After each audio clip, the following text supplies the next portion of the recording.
It is 6:31 p.m. I'll call the meeting to order, and I'll start by asking the council members participating remotely to introduce themselves. Sal Alfano, District 2.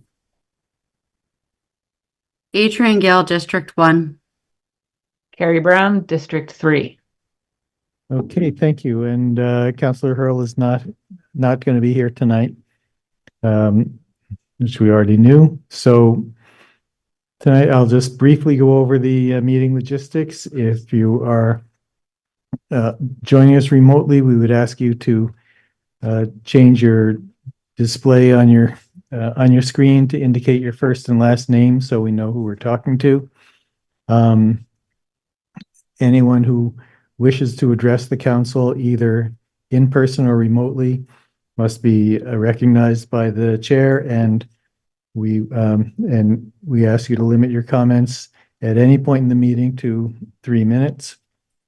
And our communications director will assist us with timekeeping. And we ask everyone, when you're addressing the council, to keep your comments and questions germane to the subject under discussion.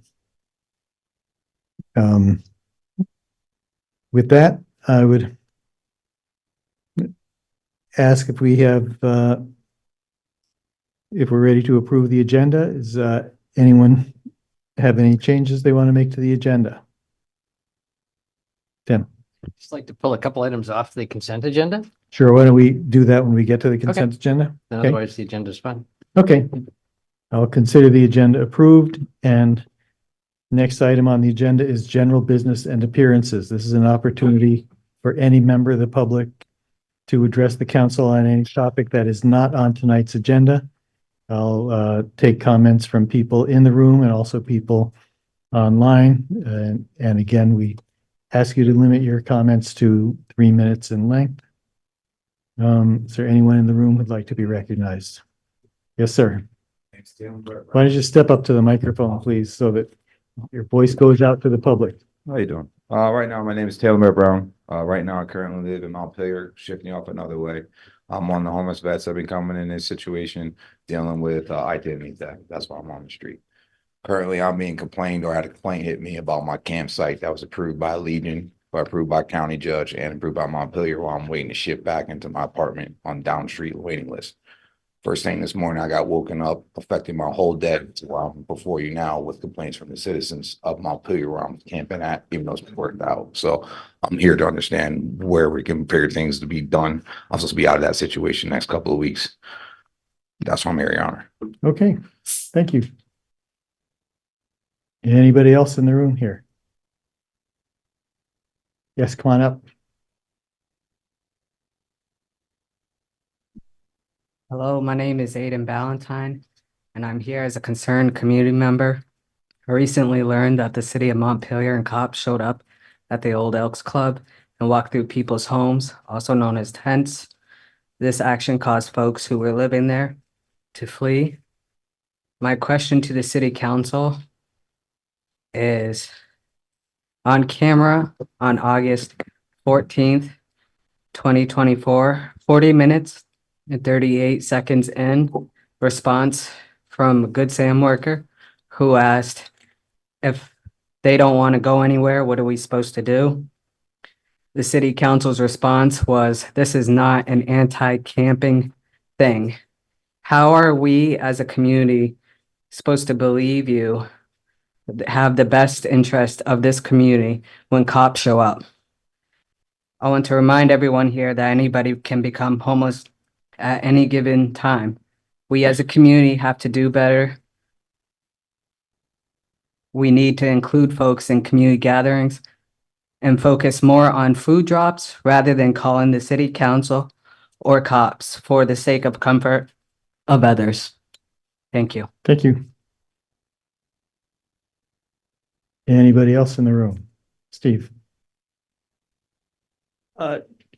Steve Whitaker. I have just gotten first sight of the use policy that is attempting to be And my first take on it without careful study is that it's totally contradictory to what was discussed at the August 14th meeting, which I've circulated a transcript of. So I know, This is on the agenda, so you could save your time for okay. other items. I just got a copy of the headline article, referenced, EPA grant, which proposes expanding the district heat. But when I looked at the, document this afternoon, it appears to grant virtually all of the remaining capacity to downstreet housing, for the Elm Street. And I believe that's not proper process to consider other potential developments in town that might want to utilize some of that capacity. I understood that the financial model, the capacity and rate model was being reworked to make it more attractive to get more customers on. That will be moot if all of the remaining or almost all the remaining capacity is granted to downstreet for the Elm Street properties. So I believe there needs to be a more transparent and a broader discussion around potential uses, because I know Trinity Methodist Church has been considering and waiting for that revised model, financial model, but yet I see no evidence of it in the contract or in the deliverables from the contractor, Evergreen, I believe it is.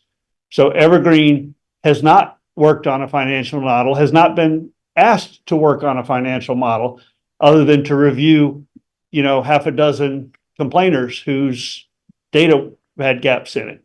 So I just think this is all too typical of the way more oversight, more eyes, more transparency needs to be on this. I'm not averse to accepting EPA money, but I am averse to committing all of the remaining heat plant capacity to the downstreet Elm Street apartments. I'm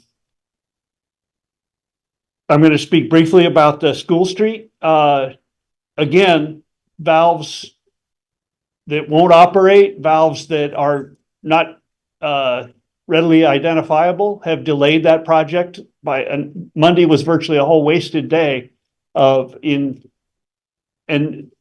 my rough calculation after consulting some experts is a day with that many men and that much equipment costs about 20 grand. Of course, it's to be negotiated, but they're not going to take it lightly that we can't move our valves because we haven't exercised them. So this is part of strangling and short staffing the Public Works Department for decades and potentially causing valves to seize, which then cost $20,000 or more. Thanks, Steve. I hope you'll ask to discuss this topic more because it merits your full attention. Anybody else in the room who's not spoken?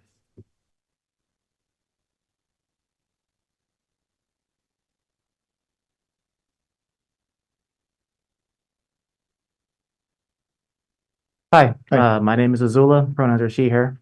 I just wanted to comment about the treatment of unhoused folks that were living at the Elks Lodge encampment. We have a topic about the policy at the Country Club Road property, so Sounds good. you may want to hold your comment then, but Yeah, I mean, I just want to say, shame okay. on the Thank way you. I'll handle this. Anybody else in the room? Okay, looking online, I see, I just want to. Dr. O. Thank you very much. I'm going to stay off camera because I have issues with conductivity, but I have a broader issue than the unhoused people. I'm a concerned citizen and a resident of Montpelier and a gardener up at the Paige Bailey Memorial BIPOC Garden, and I've witnessed all this drama up on that 130 acres over the last few weeks, and I want to say that there are differences with respect to treatment by rank and privilege of various stakeholders. There's gardeners like me, there's farmers, there's that are mentoring the youth conservation corps people and providing healthy eating to seniors. There's dog walkers, there's kids playing sports, and there were about a dozen people living rough, as the British would say. So I saw interventions by the city that were supposedly to keep me safe. And I want to say that I go up there every day to weed. And the group that is most dangerous to me right now are the dog walkers. I'm not asking you to do anything about the dog walkers. I'm just asking you to leave the people who have nowhere else to live alone and possibly open up the bathrooms up there, because bringing them food is great, but people are having to bring water up there. And again, somebody else mentioned a word that says that I'm not proud of what my city is doing. I sent a letter to all of the council members that is a little more detailed, and I pass. Thank you for listening. Thank you. Anybody else? I'm not seeing anyone else online with their hand raised. You have me, Jack. I thought I raised Okay. my hand. Okay, thanks, Zach. And I'd like to comment now because I don't feel good, so I won't be staying on very long. I think I think that it's a continuing thing that we need to continue to push toward. I'm Zach Hughes. I'm over in District 3. Sorry. And I am a concerned citizen, and I come here tonight out of concern about the situation around camping in the city. And I appreciate those who've come out to talk with y'all, because I've encouraged them to show up at meetings, because I think it's important. And we had a very powerful homelessness task force special meeting today. But I have to say, I'm concerned that I continue to be concerned. I don't know if the state is going to come through for us. I believe that at some point we're going to have to do, the city's going to have to do more.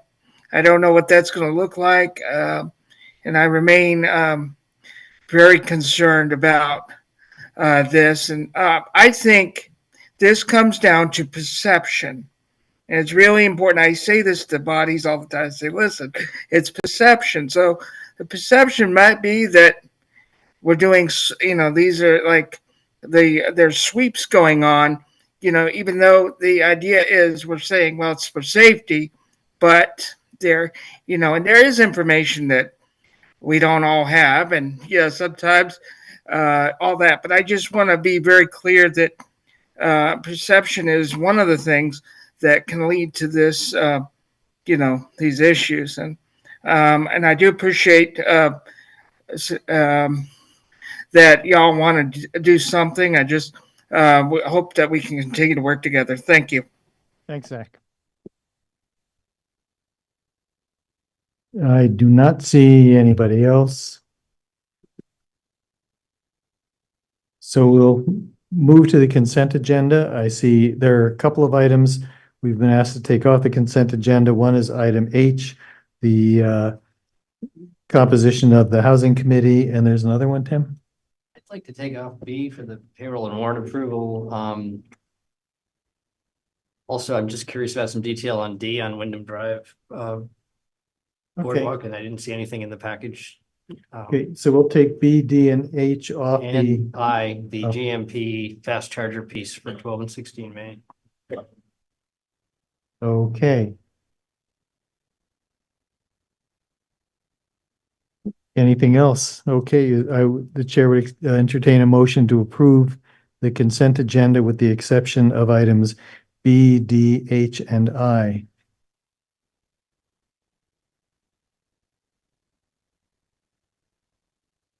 Is there a second? Second. All those in favor signify by saying, oh, sorry, any discussion? All those in favor signify by saying aye. Aye. Aye. Any opposed?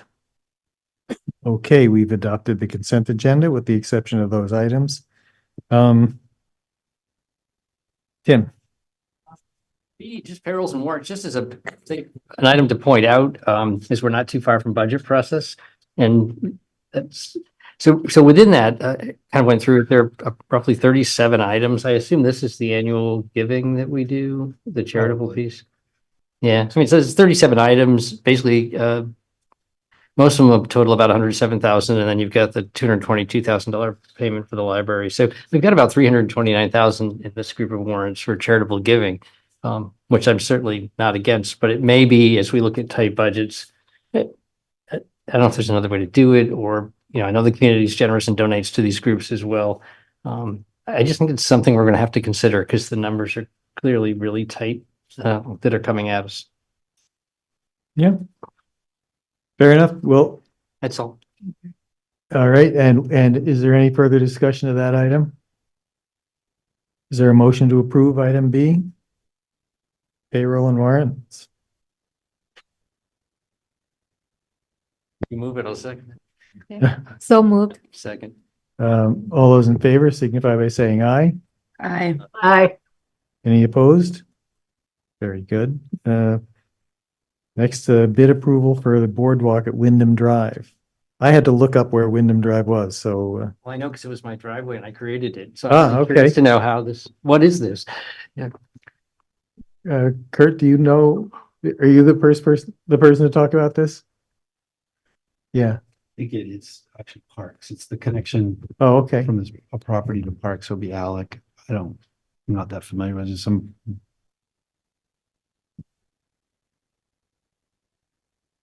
So we can hold it. I really don't have the information. I don't want to make something up. I think it's Parks, but I'm not sure. What's your pleasure? I guess a couple questions. One, is there a sketch showing this to know what it's going to be? And two, hopefully the neighbors have been consulted and support this. Can Let you me see- see if I can get a hold of Alec and Okay. go on. Okay, let's- Get him come on. Maybe he can't wait. Let's pass that for now. Item H is the Housing Committee member seat reduction. Josh, are you up for that? And Rebecca? Okay, come on up. Rebecca Coban's co-chair of the Housing Committee. Josh Jerome, Community and Economic Development Specialist. So we have had a challenge getting a quorum for the Housing Committee since, I think, June was the last time we've had a quorum. We currently, we have, I believe, 9 members and 2 city councilors, or is it 11? Total seats are 12. 12. We would like to reduce it to 7. 9. Plus 2, right? Yeah. So 7 members plus our 2 city councilors. I'm hoping that down the agenda, we have an application for a new member, and I'm hoping you'll approve her when that comes up.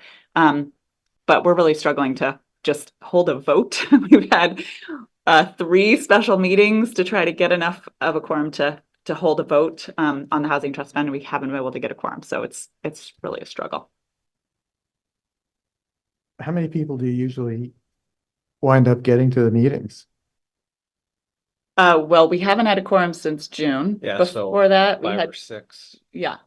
And before that, it was, basically at quorum, if maybe 1 extra. But then we lost a few just from the normal term ending. And then we lost 1 maybe a week ago, just because life gets busy. So we're just, yeah.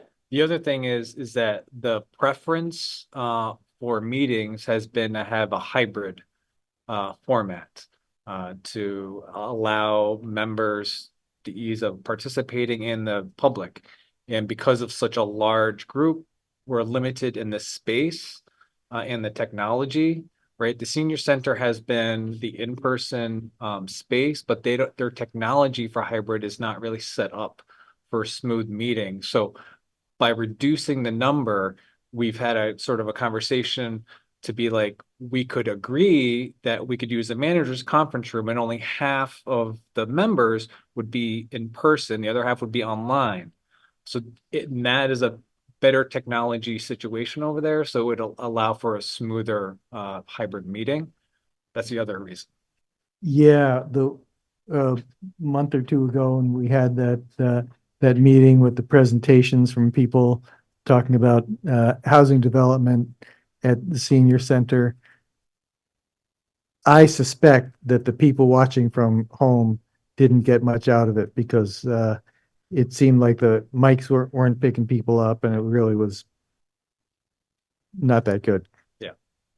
It would be phenomenal if city committees had some more mobile technology, just a microphone that plugs into a computer. I mean, I brought one the last meeting, but we didn't have a quorum, so it it's really, the technology is a real struggle. The space has been a real struggle.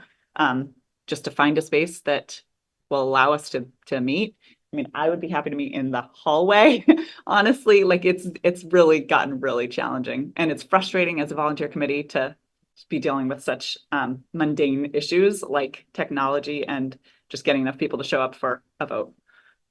Yeah, a while back, I remember we talked about maybe the city should acquire one of those owl conference microphone camera setups. They're kind of expensive, but we have one in my office and it seems to work really very well. I mean, even just if there's a phone available, I mean, just a bat phone, for the lack of a better term, to allow people to call in. I mean, just there are definitely answers to the technology problem. They just need to be addressed and solved. Okay. Members of the council have any thoughts on this? Tim, you're on the housing committee, right? What's your sense of how things have been going? I agree. It's been difficult to get the numbers of folks at every meeting. We had 6 at the last meeting, but we needed 7 for a quorum, and that was as close as we got. Yeah. And we were begging, calling people, emailing. We could not get a fast person to show up. So the total number of people on the committee right now is 12? 12 seats. So the request would be to reduce that to 9. Okay. Anyone else on the council have any thoughts or comments? I do. Okay.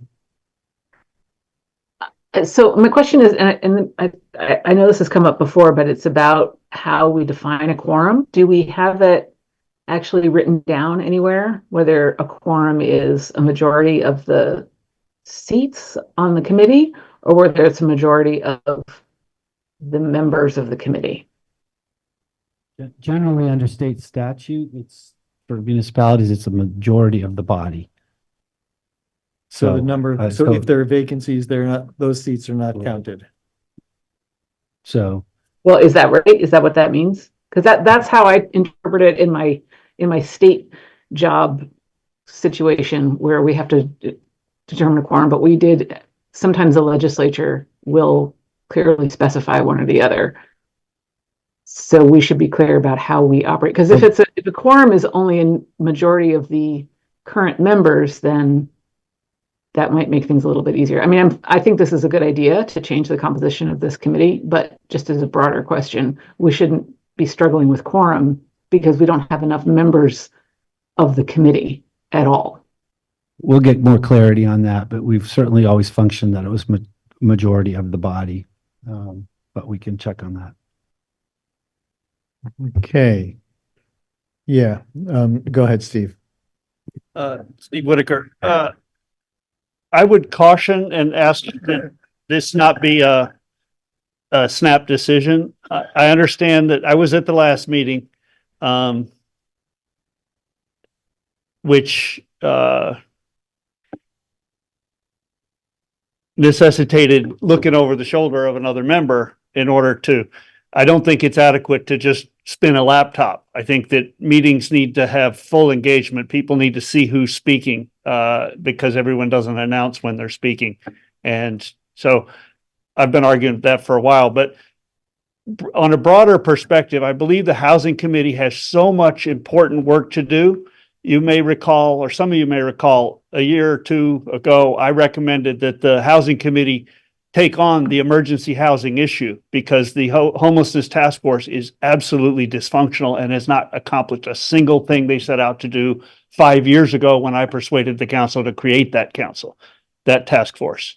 So 5 years later, they've still not accomplished task one, and the importance has only gotten greater. So we have emergency housing and we have Country Club Road housing and we've got downtown infill and ADUs to deal with.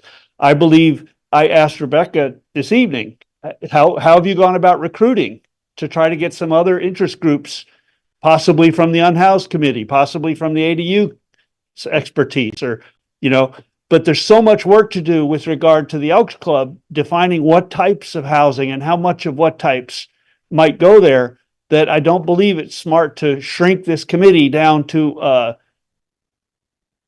an unrepresentative. If you go to 9, 2 of them are city councils. I don't believe Josh votes. Right, he's staff. Yeah, I just think that I would encourage you consider keeping it the way it is and expanding its duties to take over what the Homelessness Task Force has been incapable of doing, which is to wrestle with. Now, recall that on August 14th, when you had that poignant hearing dedicated to the Elks Club issues, it was stated that you were going to charge the Homelessness Task Force to work with the Housing Committee and come back in 30 days. Well, those 30 days came and went, and no one was charged with anything.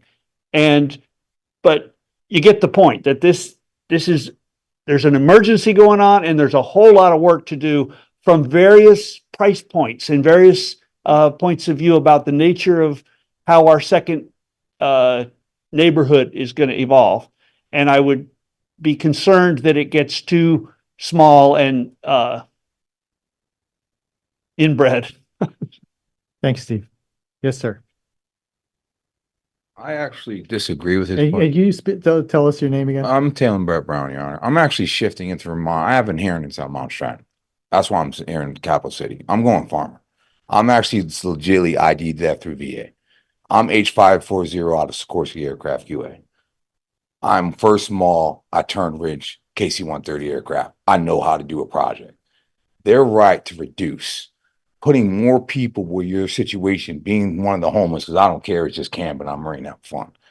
You just need somebody who can literally put a list together what's going on, because you're dealing with not Montpelier. You're dealing with Washington County. That's where I'm looking at y'all people like y'all silly. You're dealing with every homeless individual that's been slammed right now with the last 2 floods in the last year off the rip. You've got projects being knocked down left and right, not only in Montpelier, but you realize you're dealing with Barry as well, right, Your Honor? Real talk. Capstone and Downstreet are the only ones who are actually allowing anybody shift in. The rules they have right now for homeless, they're throwing credit scores at you. They're throwing you need address at you. They're throwing all this stuff at you, but they're not giving you a way to develop. The housing committee knows all this information. We're not at more eyes need to see. You need bodies to just take information to Excel sheets. It's the real approach. I've seen it. I'm in your process. It's just you need freaking foots. You don't need more heads. This chief thought is done. I agree with what they're saying, where they already see where it's at 7 bodies. I bet you have more attendance just because you have more information coming up. It sounds like that's what the issue is ending for. Why are we showing up the information for the meeting every time? And I know it's true. You have literally funds going up and down, and it's coming down. It ain't the city's fault. It's coming. This is Federal Triangle at the end. There's a lot of finished stamps that ain't supported, and it has to do with what's going on in the election. Big talk. Coming down a little talk with FEMA support coming from last year that's still kicking in what you're talking about with the EPA. That's FEMA support, and they finish on that. And then we're still coming out the flood that just banged Barry and St. John's, and that all comes in. You got to realize how that transit center brings them into the capital city so we can get them housed. That's how this homeless system is working. Real talk. You're off the transit center, you're off Montpelier, and you're off of Capstone and Downstreet of actually trying to shift people out. That's your information center, being in it, with your whole homeless, all the way down to what happened at Elks Ridge. Or Elks Lodge, I'm sorry. But you're talking about you have a system that's saying step up, like you're perfect, coming out with a perfect freaking credit score. You have a freaking address and a cell phone to get an apartment. No issues. And they're kicking people out of the program because they can't come up with the information. I'm done, Your Honor. That's my experience. Thank you. Adrian and then Palin. Yes, thank you. So I'm just thinking that, running volunteer committees is really hard, and thinking about the quality versus the quantity is really important. And so, making sure that if you do reduce the number to 9, and being very clear, I don't know if your committee does this, but having certain roles that you recruit to fill rather than number of seats. It's kind of a different way of looking at it, so that you ensure that your committee is diverse, who is sitting on that committee that is representative of our community rather than trying to reach number 12, right? So, if you do drop it down to 9, making sure those 9 folks are representative of our community, rather than just a number of 12, which I don't know, that seems like an arbitrary number. Thanks, Adrian. Palin? Yeah, if we don't have any specific rule about the number of the members for each committee, and if the committee members think that it will create better job, I think we should trust their experience. So if their need is to reduce the number, then it should be that way. Thank you. Rebecca? When we went to 12, it was because those were the applicants that came to us that were really compelling and that we felt like would serve the committee well. People are not knocking down our door to join the housing committee. We have there's people really busy. It's frankly a pain in the neck to show up at a volunteer meeting every month. It's hard. People are, they have jobs, they have kids, they have grandkids.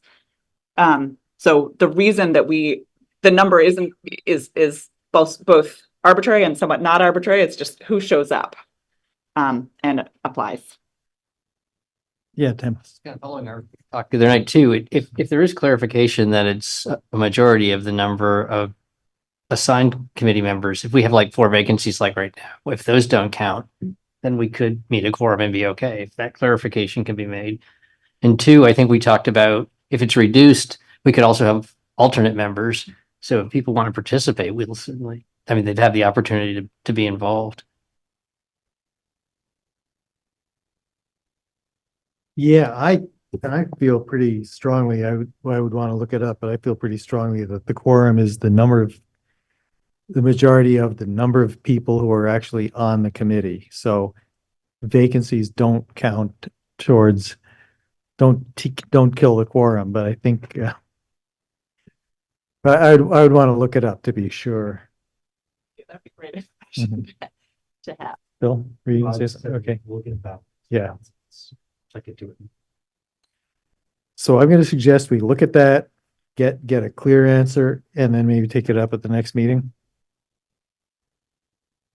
Okay, thanks Thank for you. coming in. Appreciate it. Yeah, thanks for your work. I know, and in other contexts, I've done the same thing, calling around to people, making sure that people would be here, and then it's not fun for the people who've made it every time. And Alec is now online to talk about the Wyndham Drive. Okay, Alec. Going back to item D, bid approval for boardwalk at Wyndham Drive. Yes, hi, everybody. So let's see, can I answer any specific questions or do you want me to just go over the whole thing? Why don't you give us an overview?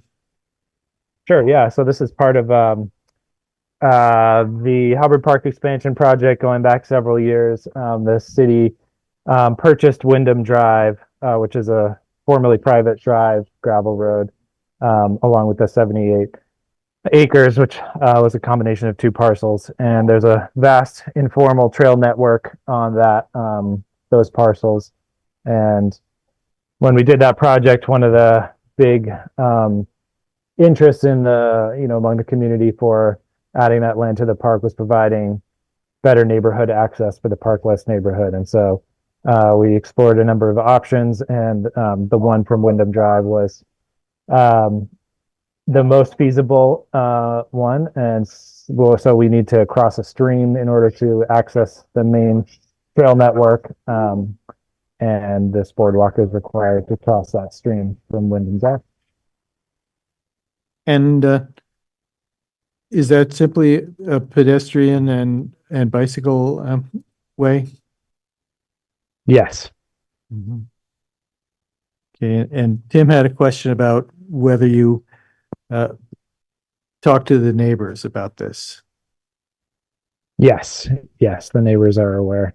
There are folks who live at the top of Wyndham Drive and they hold a access easement in order to access their house, and they've been informed since day one and every step along the way. So how far up the drive do you go before you take the footbridge across? I can share a map if that's helpful. listen, yeah, let me, can Yeah, I share that'd my be great. screen? You're getting the nod, so you should be able to do it.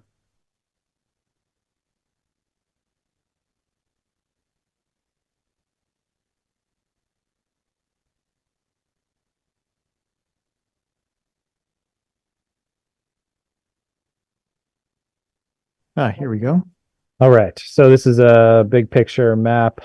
Wyndham Drive is down here in the bottom left corner, and this part of the bigger picture trail network. These blue trails here are the existing informal trails in the Hubbard Park expansion area. This orange one is a multi-use connector trail that we're planning between the pool and Wyndham and this Park West neighborhood. And then the red trails are the existing trails in Hubbard Park. So that's probably a bigger picture than we need for tonight.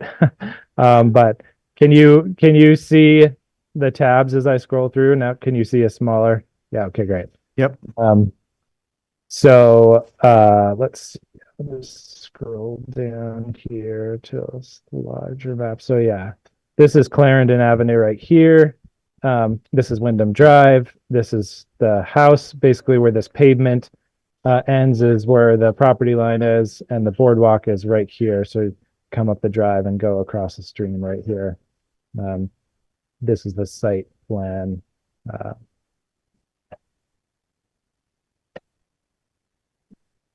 And the boardwalk is 60 feet long. Mhm.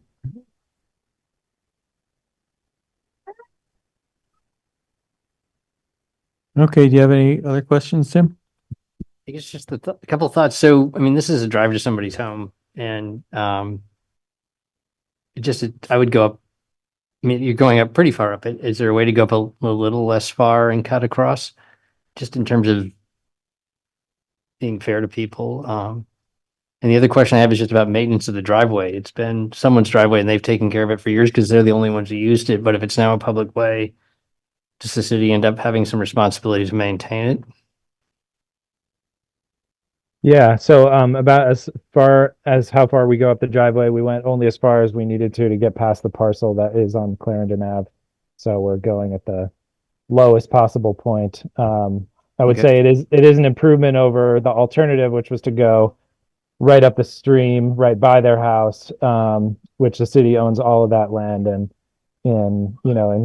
they've been involved, in a lot of conversations since before the project.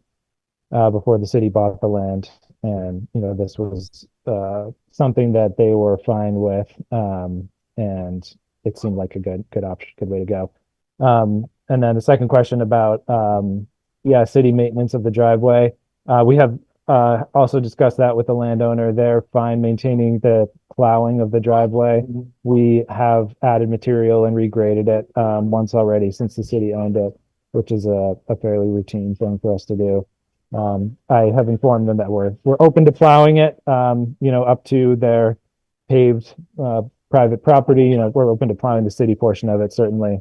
But it doesn't make a whole ton of sense when they have somebody driving in to plow their lot anyways. And that person would have to pass over literally the same ground that the city plow would have to pass over. So our current stance is we're happy to plow it if they would like, but it doesn't logistically make a lot of sense.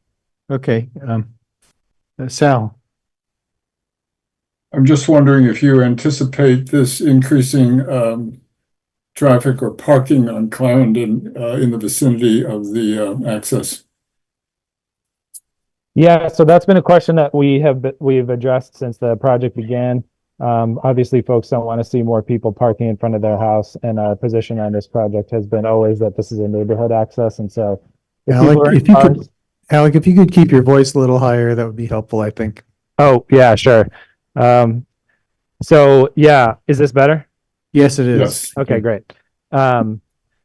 So yeah, our position has been that if people are in cars, we want them driving into the park because there's plenty of parking inside Hubbard Park. And if people live in the neighborhood, this is a neighborhood access for them. So it's similar to other neighborhood accesses we have to our parks around the city, like North Park Drive, and other places. So not hoping to have any increased parking traffic along the road for this access point. It's supposed to be for walkers and bikers and people accessing it from the neighborhood. Okay, Thanks. Any other questions? Steve, do you have something to say about this? I just, the fact that no map, I can't see well, I can't hear most of what Alex said, and it just wasn't presented with all the documentation in the packet. So it is the easement a permanent easement that travels to the next owner? City owns the property. No, Yeah, the city owns the easement, property yeah. and the easement on the house would Yeah. travel. Yes. the easement is recorded in the deed for the private property that we're crossing. Mhm. But again, process wise, this should have, the maps and the schematic drawings and stuff should have been in the packet. And I think it's the other way around, Steve. I think the homeowner has an easement across property that the city owns. So it's not that the city has an okay, so the easement. over homeowner someone's crosses property. city land to get to their house. Right, and they Okay. have a permanent easement that runs with the land for that. All right, so there's no risk of us losing this access in the future. Correct. Thanks. Okay, folks, is there a motion to approve the bid?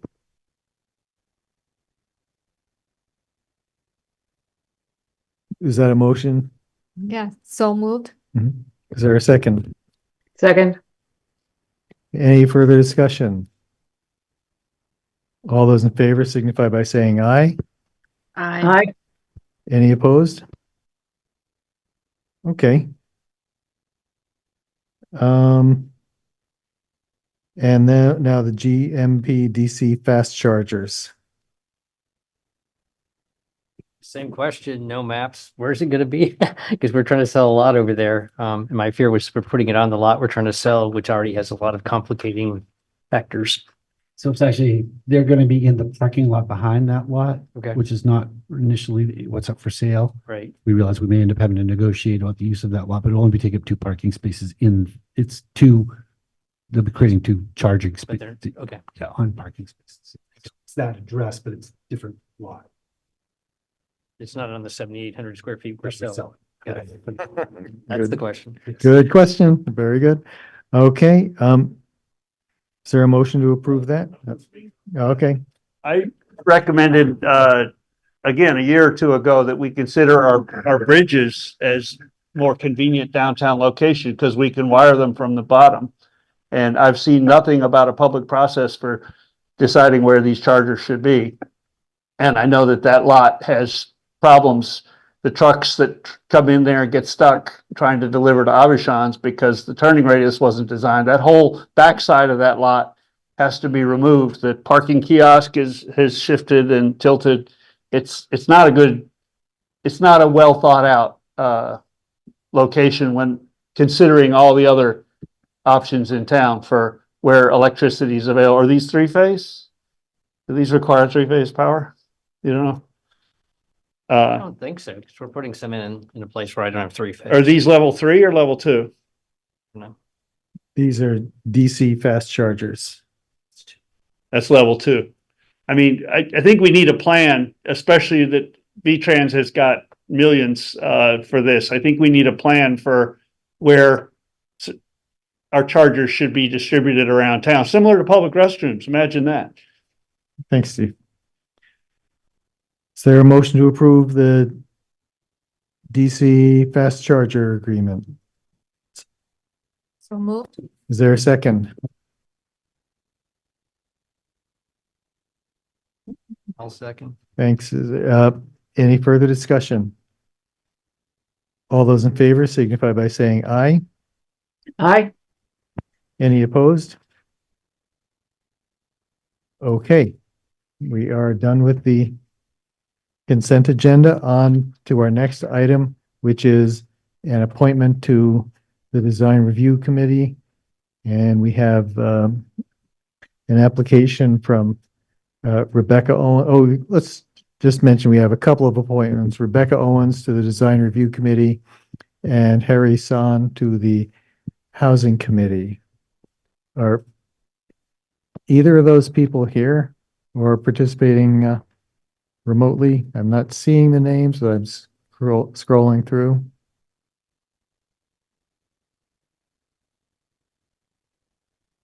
Is there a motion? We do a motion for both.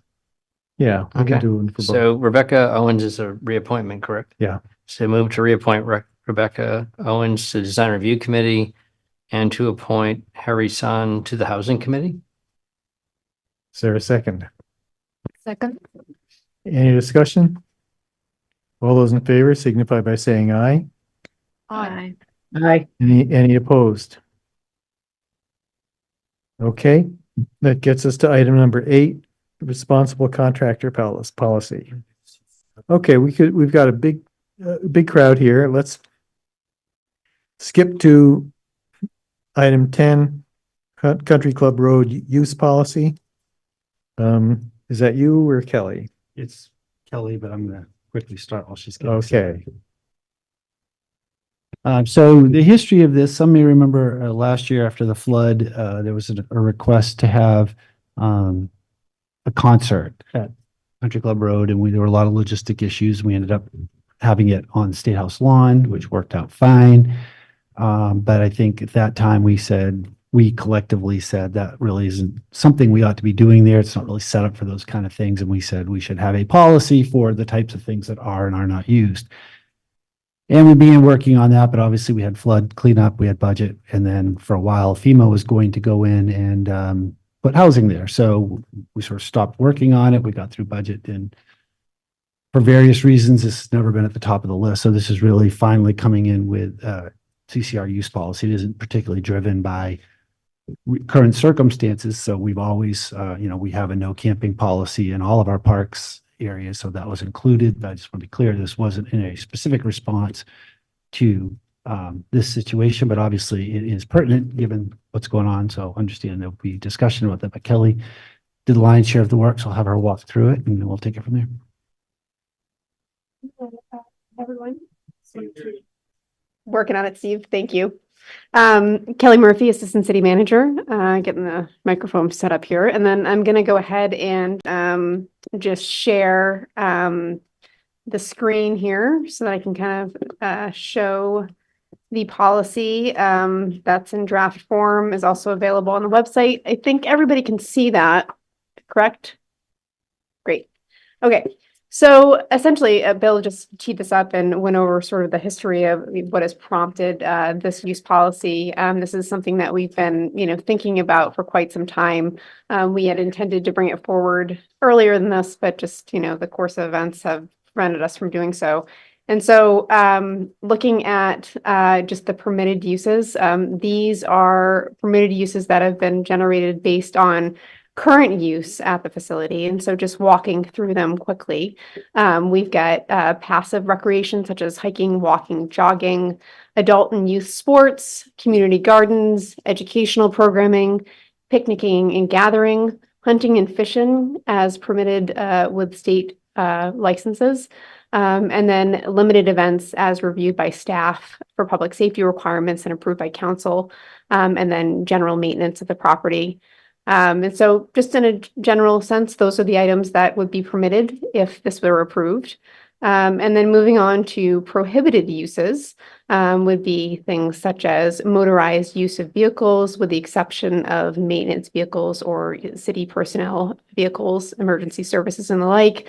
Overnight camping, it's not permitted. Altering the landscape in any way, disruptive activities, and then firearms and deadly weapons. And then additional guidance, just looking on further here, some of the things that we wanted to highlight based on, where we are with other entities within the city, such as Parks and Recreation, is that no person shall be or remain on the property from the hours of 9 p.m. to 6 a.m. or dusk to dawn. And then it goes on to further identify public access, just pet policy, waste management, alcohol and drugs, and then fire safety.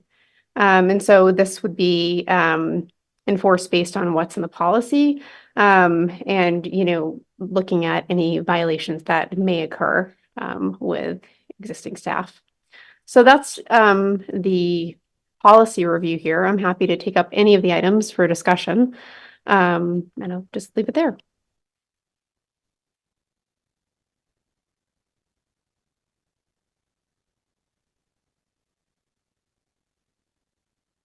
Kelly. And just to reiterate what Kelly said, this is really based on comparable policies in other areas of the city, but it's our draft to propose. So obviously you, the council, can do as you see fit or change it as you see fit. It's a policy, it's not an ordinance at this point. Actually, maybe wonder if we can actually issue fines. I'm not sure. Just caught that. But we could amend that. But otherwise, yeah, I think it's for your discussion. Thanks. Kelly, one of the things that occurred to me on the prohibited uses, the thing, motorized vehicles, it seems to be cover the entire parcel. We might want to clarify that it doesn't apply to the paved areas. We can do that. Thank you. Or maintenance vehicles, right? Yeah.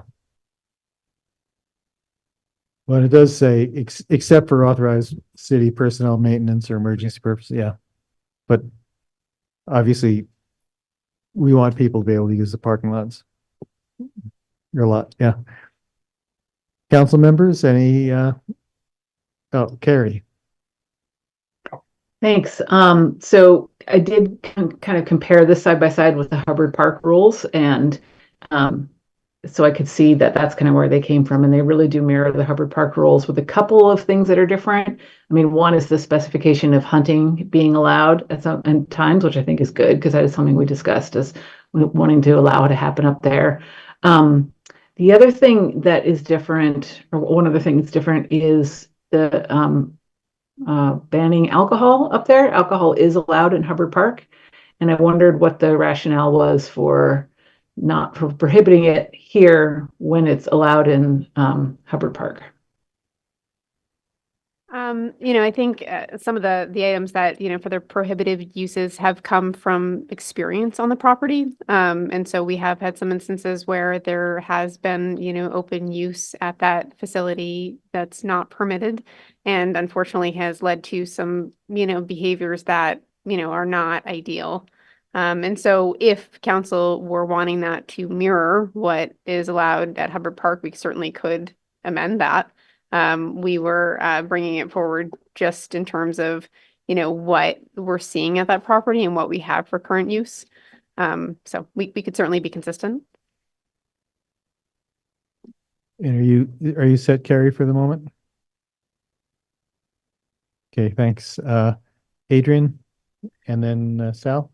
Yeah, just a quick clarifying question. So just someone remind me, with the shelter being on this property, how does that impact the additional guidelines of no person shall be or remain on the property between 9 p.m. and 6 a.m.? So is that conflicting? Does that not, matter with the shelter rules and regulations? Just want some clarity on that. I mean, I think that the intent for, sort of the general, no person shall remain on the property, and we could probably have an except clause in here, is that, at large on the property, this wouldn't necessarily be indicative of the shelter. And so the shelter does have a policy that, folks that are at the shelter would remain in the shelter, but they cannot be outside of the premises. And so I would consider that to be consistent, but we could certainly clarify just to make sure that it is, fully consistent with the shelter rules. Thanks. Sal? Sal? I was just curious, policy we permit hunting and fishing, but we prohibit firearms. Could you just talk about that? Sure. Yeah, so when we were drafting this policy, that is something that we did discuss internally as staff. And so we would, sort of allow for, the use of hunting implements. So that may mean, firearms or compound bows, but they're for a specific purpose. Whereas, a standalone firearm would not be a permitted use on the property. So you would need to have an accompanying hunting or fishing license. We could Okay. clarify that to say, firearms only permitted except, during hunting season, during hunting hours, but, something making it clear that only for those purposes. In the possession of persons engaged in hunting. Correct. As per their license, yep. Adrian. One, thank you, Carrie, for doing that research. I would have done it if I wasn't sick today. And so in kind of what Carrie said and thinking about our overarching policy around our public space in the city of Montpelier in regards to camping and overnight stays, that is consistent. And we obviously know there's been people camping up at this location. And so, and just kind of thinking about our other policy that we've been talking about in terms of the homelessness task force and what they're working on. And I'm just trying, I feel like there's like a gap here of like, what is the plan? What is the plan? So we have this policy, it's consistent with our, city policy and our public land, but I really would love to see what is the plan from the homelessness task force if we're going to continue to implement these policies of no camping overnight, it's not permitted. So what is the plan for the folks that are camping at this facility, and what does that look like? Well, that's a pretty big question, and goes well beyond just the city in terms of the capacity. As we've talked about, there's really no legal place for anybody to be, and there's inadequate shelter and inadequate housing. And I've recently met with town and city officials from all over the state, and everyone has the exact same situation as us. The fact is, we also have people camping in Hubbard Park, and we check on them. We are trying to keep things safe and as clean as possible and address behaviors as much as possible. We are trying to get this site vacated in time for the shelter. That's been our goal here. We have not yet issued any no trespass orders or anything like that. We've been trying to work with people, and sometimes it works out and sometimes it doesn't. But I think the other side of that coin is if we issue a blanket permission, we don't have, then we don't have the means to manage the site at all, and we don't have the wherewithal to sort of provide the services, the management, the oversight, the safety services that would probably be necessary by the amount of people that could take advantage of that. So that's kind of the pro and con. There's only bad answers to that question. Tim or Palin, do you have anything at this point? Is the shelter scheduled to open? October 1st. October 1st. So 19 days, So at this point, 20 days. Okay, I'll take, Sal. I'm just curious about I think I haven't been up to Country Club recently, but I think the encampment is more or less no longer there. And I think our policy requires us to store abandoned materials for a certain period of time. I could be wrong. I'm just curious if that is in fact the case, and are we doing that? Did we find materials that we need to store, and how are we managing that? So we actually there are still encampments at Country Club Road. We have been monitoring them in terms of their activity to see if there's anybody still at those sites. In a couple of the instances, there are not. We have been working with Good Samaritan Haven to provide notice and just get confirmation on the status of those sites. One of the sites in particular, and related to your question, Sal, is in pretty rough shape. There are some pretty significant public health and safety concerns, and that there is, trash throughout the location. There are, there are other things too, and I'll just leave it at that. And so that one, we are working on, coming up with a plan for actively cleaning up those locations. And so when a tent can be saved, we work with Good Samaritan Haven or our partners to save those tents, and we will store them if we can. In instances where the tents are beyond repair or they are in rough shape because of just, the elements or, trash and the like, we would dispose of those tents because they're just, we can't really store them because of their condition. And so we usually make that call on cleanup. And so that's where we're at currently with those sites. So I'm assuming that campers who have left the property have taken the papers, the ID, the kind of stuff that they need on the day-to-day. They've taken that stuff with them. And if do we find any of that stuff, and what do we do with it when we do? I'm not aware that we find personal identification papers. And in these particular instances, we have been working pretty diligently to reach out to folks staying at those sites to make sure that they are aware of, sort of the policy and what we're working on in terms of getting those sites cleaned up.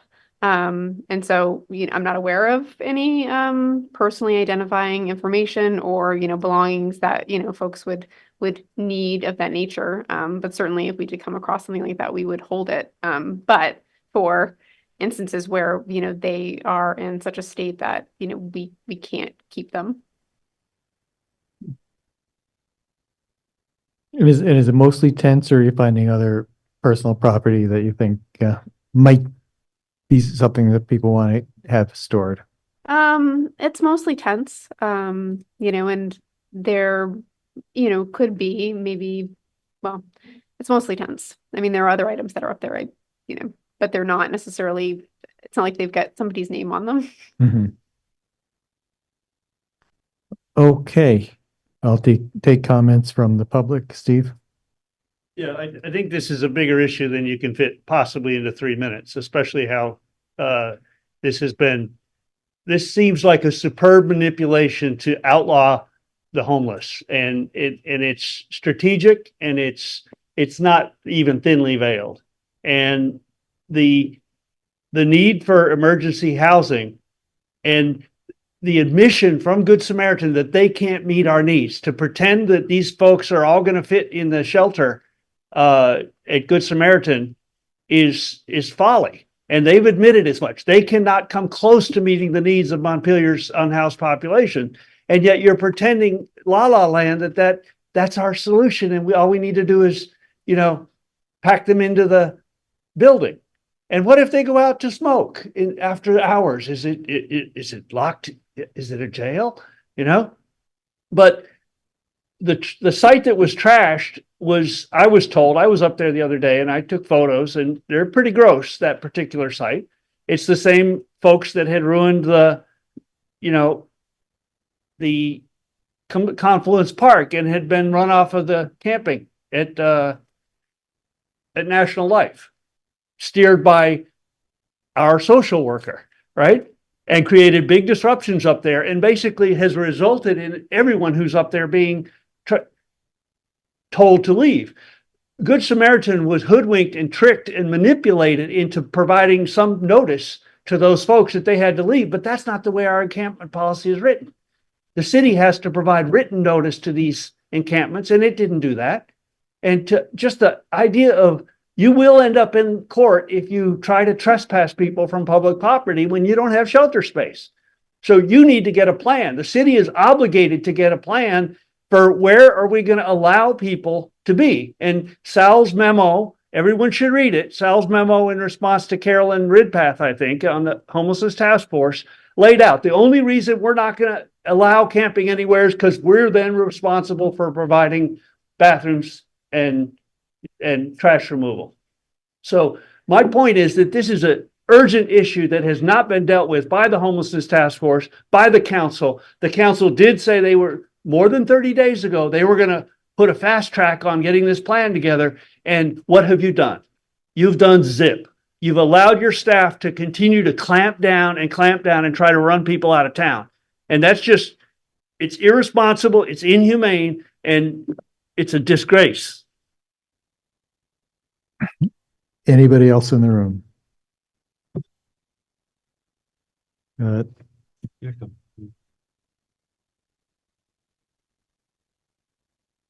Hayden, came up here as a concerned community member. I agree. It's a disgrace, inhumane way to treat people.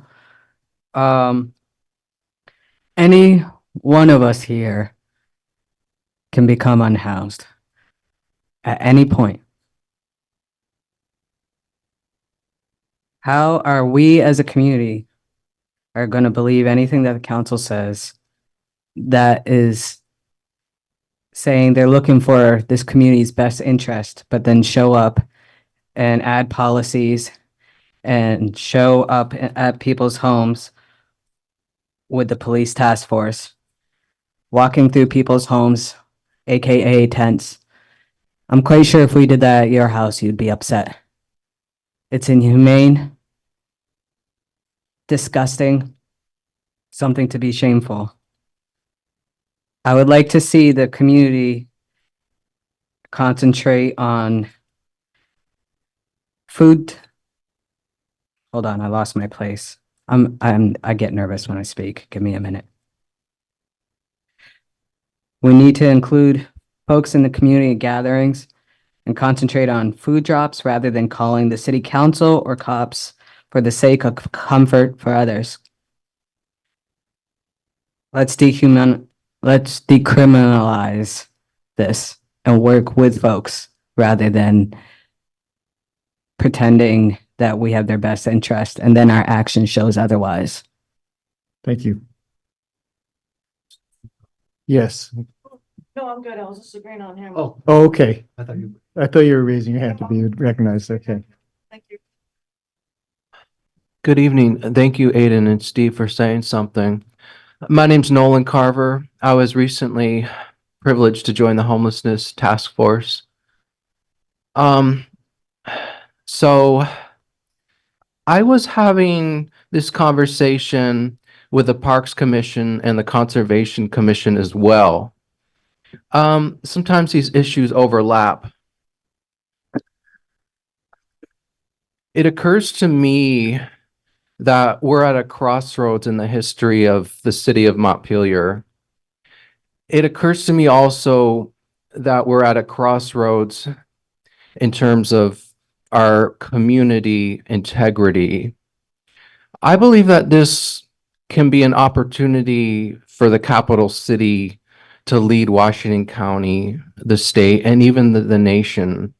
I hope that by the time this meeting is over, that we will have given some good thought into essentially what the council is being accused of now, which is the inhumanity of depriving someone of their last resort, which is their tent in their home. They have made a home here in central Vermont. They've been displaced from other states as far as the deep south and so forth and so on. And they've arrived here with good reasons. They're safe here in central Vermont, although obviously the winters are severe. We've been kicking people out of the home hotel motel program. That was highly controversial. And so it's a luxury for me to have a debate on these points, but some of us don't have that voice or opportunity always to have the kind of, articulation, and, even civilized conversations, so that's where I'm just trying to be this, I'm trying to just kind of forge community cohesion, because we could take this to the police, or we could take this to the homeless shelter, or we could take this even to our next door neighbor. But I just like to remind you all, and as I did with the Parks Commission and the Conservation Commission, we are essentially outline survival and criminalizing survival. So I just want to kind of just say I'm concerned with the division that some bad behaviors can do. Some trashing here, some bad behavior there, and the rest of the population homeless is stigmatized. That's the danger of getting the police involved. If there was a way that we could somehow avoid that, I think it would allow more civility to transpire. So thank you. I needed to just say something. Thank you for listening. Thanks, Nolan. Thanks for coming. You're in. welcome. In the back, yes.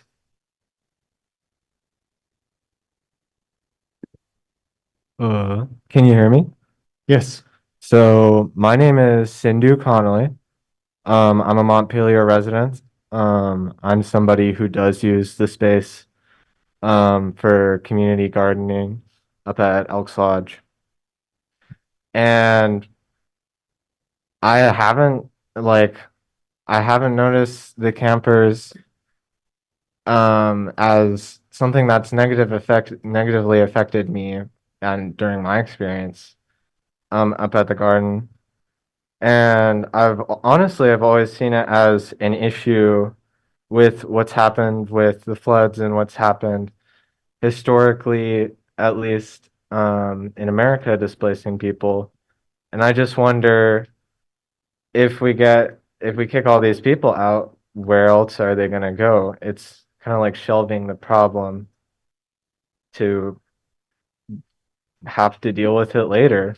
I mean, yeah, it doesn't seem like a solution to constantly watch these people, and like send them a bunch of informationals about when they need to leave and who's going to contact them so they can leave. And I'd like to see more support for our fellow community members who have to, exist at their last resort. Thanks. Thank you. Dr. O. Thank you. I had to get myself off of mute. I'm still very concerned about the fact that when I'm up there, if there's any issue that makes me feel unsafe, it's dogs wandering all over off leash, not in voice control for people. But I'm not trying to get you all to correct the dog situation. I'm just trying to have you treat the humans at least with as much consideration as the dogs are getting right now. And that sounds like a little quip, but it's not.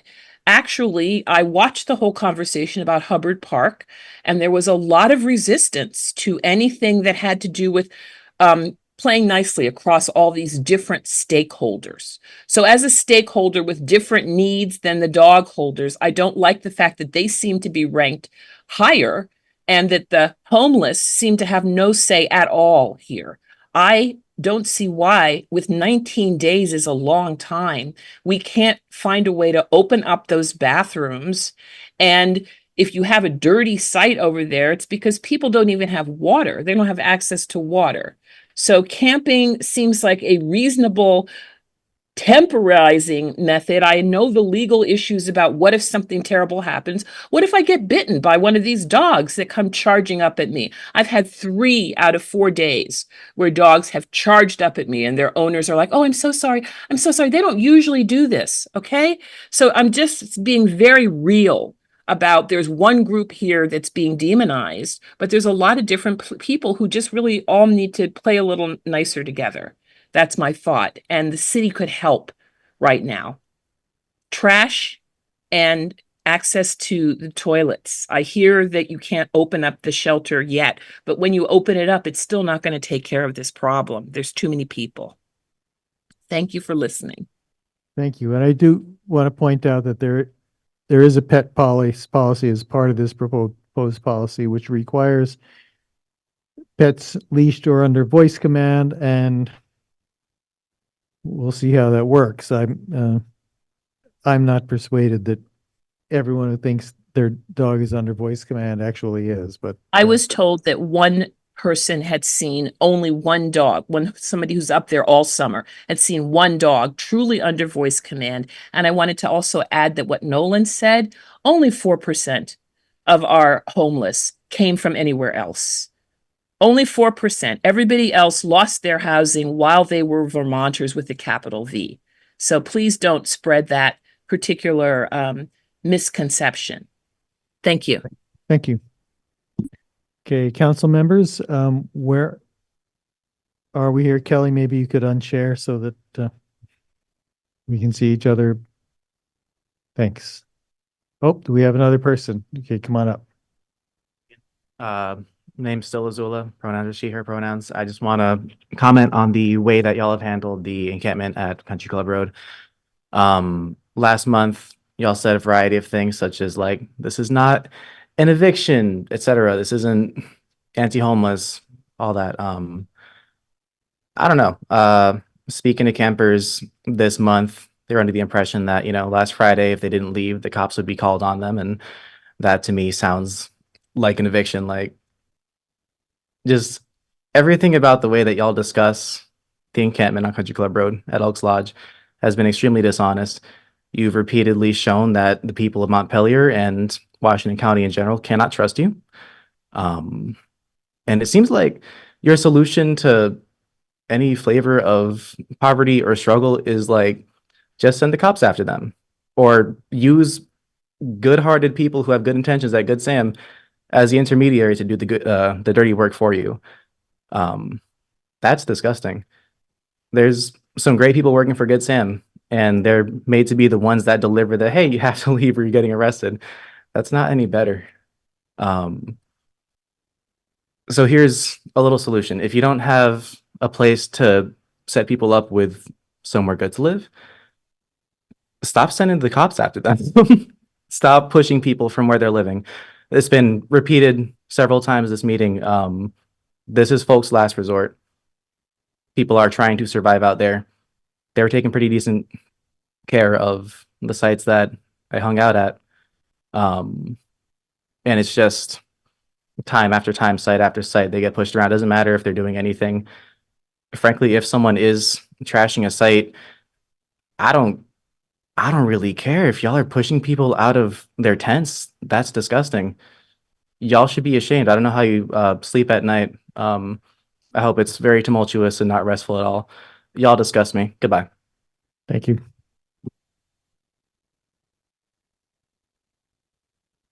I'd like to offer a couple comments on that because I basically agree with everything you said.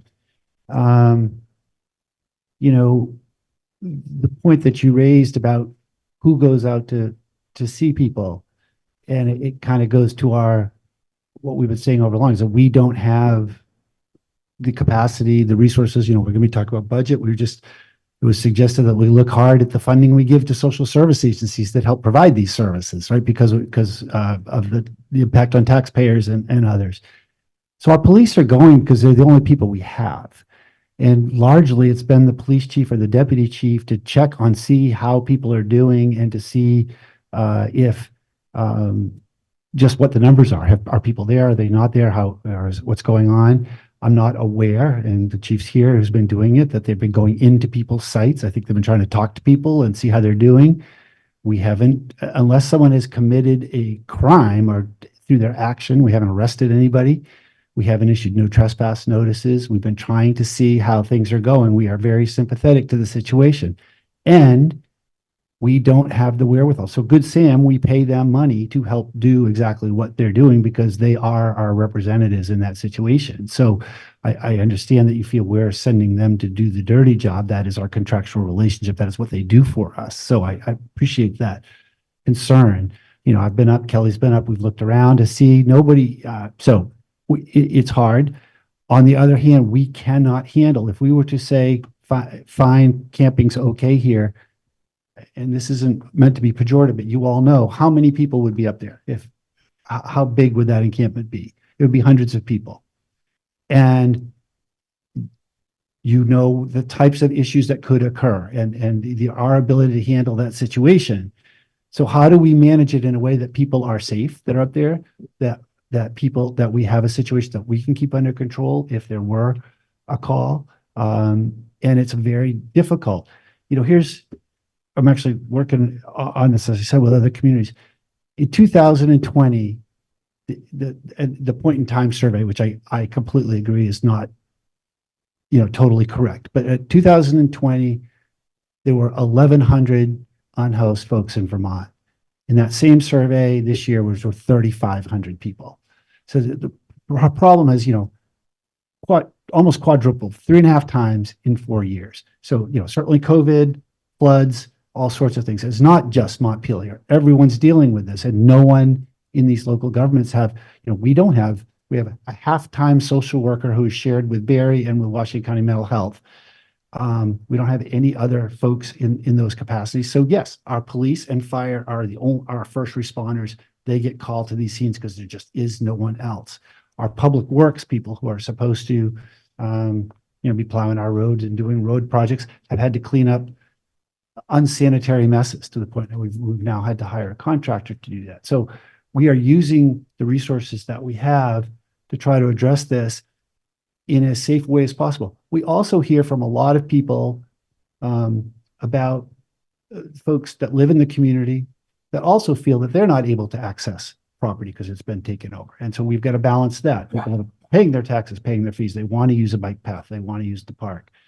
And frankly, I'm joining with many other communities. We don't know the right thing to do. We can't provide the services to manage a whole site. I mean, Steve is right. Temporary housing would be great, but again, that requires someone to oversee it. And, and the situation in Burlington has worked sort of, but people aren't moving out of there because there's still no place to go. So they're in those pod houses for longer than anybody hoped. So I'm sorry if you feel like we are after you. And I can understand why people would feel that way. And I want to at least hear how we're trying to understand the situation you're in and also manage these things and not create a situation that is completely out of control for you, for us, for the general public. So sorry you were going to speak. And I'm sorry I got in before you. Okay, come on up. Hello, my name is River, pronoun she, they. So yeah, I want to point out the ridiculous equivocation that you haven't no trespassed anyone, and that being a deliberate, blatant misrepresentation of having sent Good Sam to the site to tell people that they would be removed and that the police would show up later to no trespass them, which the police did, walking through all of the sites, looking for people to find. Just absolutely ridiculous. Yeah, I was there. I followed the police as they went through sites. And if I may interrupt, please, how many no trespass orders did they issue that day? None, because the campers weren't there because they were scared off because of the implicit threat of state violence that you issued against them through Good Sam delivering that message. And how many have been issued since? I'm not going to argue this. This Okay. is, you know, the intent that you have. You're drafting a policy to set that intent to further justify the actions you've decided you're already going to take. This is going to be a continuing issue that will get worse year over year. We all know it. Climate change is going to keep happening. We will keep having disasters. We will keep having people displaced around the state, around the country, and they will need somewhere to live. You don't have the resources to help them. You do have the resources to make their lives worse, and that's what you're doing. Stay out of the way. These people don't need someone to oversee their sites. They can oversee themselves. The community can take care of each other. But you do not need to be sending cops to threaten people's lives, people who have had traumatic experiences with cops in the past, who have had their sites gone through by people who have no idea what they're looking for, and saying that it's too dirty to save any of the things, and throwing out their paperwork, their social security cards, their birth certificates, that they can't access the services that you tell them to go use in later situations When people get displaced from site to site, that's what happens. I don't trust you to know what you're looking for when you're going through these sites, to know whether or not it's too dirty to salvage everything, whether or not there are important things that people need to access services that will keep them alive. You don't know what you're looking for. And that's what you're going to do. You're going to go through these sites, you're going to clean them up. You'll save the cleaner ones, throw away the dirtier ones, probably the people with more severe mental health issues who have been displaced more times in the past. So they get re-traumatized over and over again, and the problem gets worse and worse. It's ridiculous. It's shameful. It's disgusting. You need to be more creative in your solutions. You say it's the state's problem? Figure out a way to put pressure on the state. The Capitol is down the frickin' street. You can put pressure on Scott to actually take action to help provide the resources you say you need. Thank you. That's your time. We are actually doing that.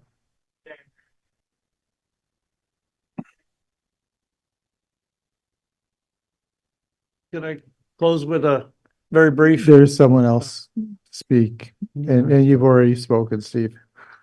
Hello, my name is Marlo Van Dyke. I'm also a member of the community. I'm a resident in Montpelier.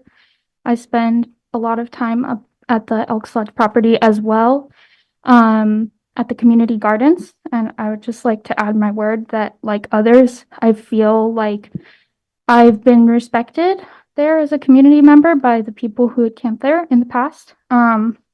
I feel like also the land up there is quite expansive, and that there's plenty of space, like Dr. O said, for people to go around with their dogs and enjoy the land, enjoy the scenery. There's a lot of time and space for recreation that I feel like is being ignored. Like, the people who are camping there have been respectful of the space for the most part, and they've stayed to themselves. And when I've gone up there as well, I feel like they've been friendly to me, and like I can greet them and like enjoy the space myself. And like others have said, I feel like the situation of homelessness is just like so chaotic. To have people being pushed out on the daily and feel like they're being surveilled when they're just trying to make their way, and like finding government documents, keeping track of everything that you own, while also having to deal with being pursued by the police and the city, and having trauma dealing with that in the past. I just can't imagine that it would be terribly stressful for them. And I really feel like, as somebody who, like, forgive me, I don't really know a lot about like policy and all of these fancy words, but it doesn't sound like there's any like clear solution to actually helping people find a place to stay and like get back on track. It really does feel like they're just being pushed out and seen as a nuisance, which I don't believe is fair or humane. And yeah, that's all. Thank you.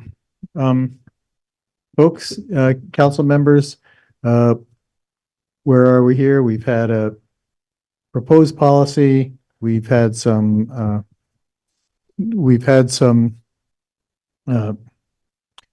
specific comments of things that could be tweaked to it. I'm just curious, do people think we're generally on the right track, or if there are any significant changes that you would like to see? Because I think we're clearly going to ask the staff to do some work on it and come back. What are your thoughts? I also think we need to recognize that while the city is doing what we can within the limits of our resources, it's going to be inadequate to meet the need, and we've been working with state to try to get funding and additional resources, and we're going to continue to do that. Palin. So what's the plan for next 19 days?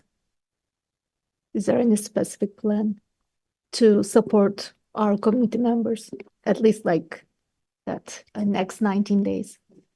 Our plan is to keep doing what we've been doing. you know, I appreciate people don't like city people going up there. It's city property. We have, we are the stewards of that property for all the community. And so it is, as the property owners, we need to go up and see what's going on there. We have not gone into people's belongings. We haven't issued no trespass orders, but so that's what we told you on August 14th. We were going to keep doing. That's what we've been doing. And continues to be the plan, but we also can't for anybody's sake allow the situation to grow. So we've got to manage it.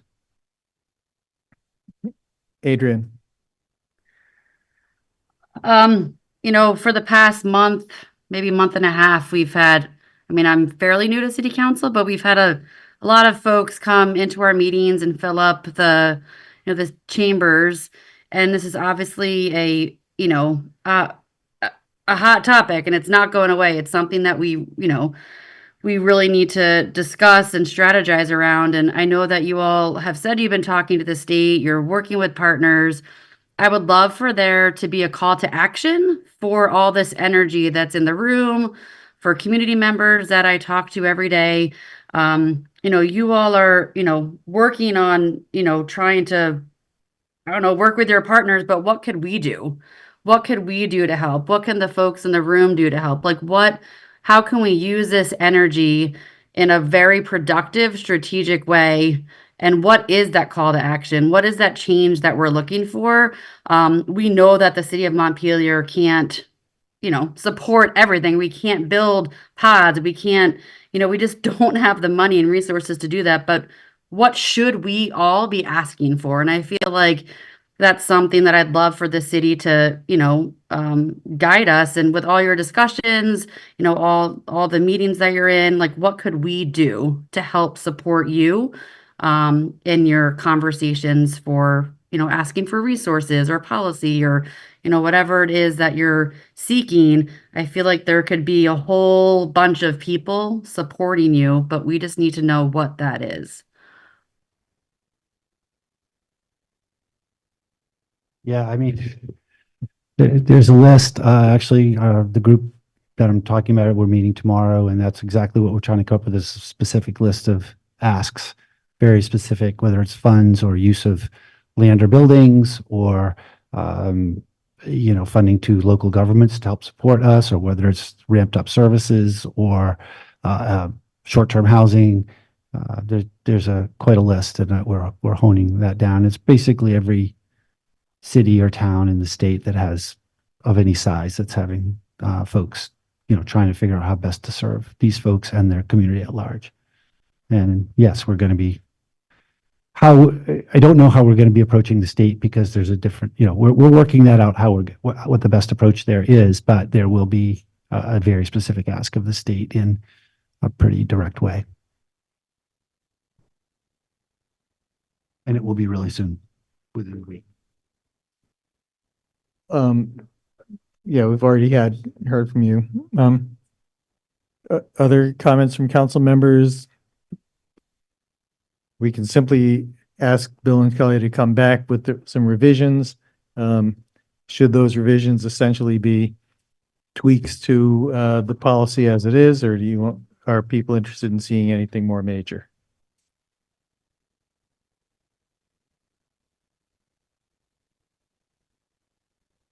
Right now, what I had down was making sure we're clarifying that parking lots and paved roads were exception, making sure that being at the shelter after hours, and I would say, maybe even something about any permitted use, maybe a Boy Scout troop wants to have a camp out or something, and we specifically give permission to that or something like that.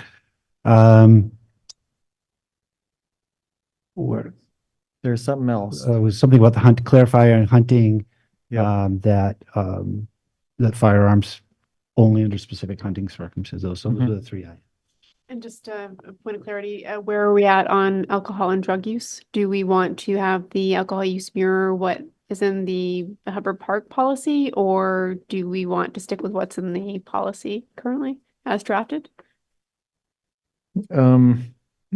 Folks, what are you thinking? keep it the way it is or keep it, move it to what we have at Hubbard Park?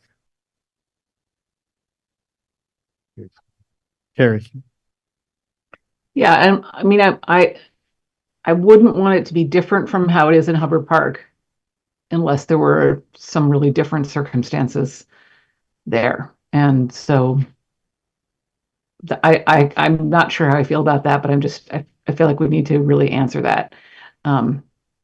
If we're going to be, I would like us to be consistent. And in other ways, this policy is consistent with Hubbard Park. And so I would like to stick with that. people generally agree with that? Grant, figuring that we can, when it comes back to us, we can make a different decision when we get there. Yeah, Palin, Accept it as a park. it's not a park. So that's, will it be okay to use same thing with the park regulation? Is it okay? We're creating regulations for it. It's city-owned property, so we can create rules and Okay, so regulations because, for its use. okay, because sometimes it, oh, this is not that, so we cannot use the same policy. That's what I was just want to confirm. So there will be no future issues about it. Right, this is the policy. Once we have a policy, this will be the policy for that land. And presumably, it's not going to be this way forever because we'll be developing it. Yeah, Or- okay, thank you. I wasn't asking about the policy. I was asking if we are using the same regulations for parks, but this land is not a park. Will it be any issues about it? That's all I There are want to ordinances, confirm. we have ordinances about parks. Okay, I think we are ready to move on. This discussion will continue. Thanks to everybody for coming to share your thoughts.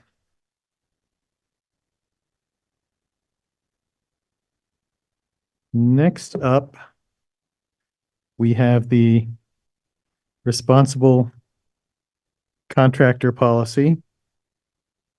And should we call this open this as a first? This is a public reading. hearing, Yeah, you first had a reading. discussion at the last meeting and you said Okay. you wanted it for first reading at this one. Okay, so Kurt, welcome. First reading of the proposal.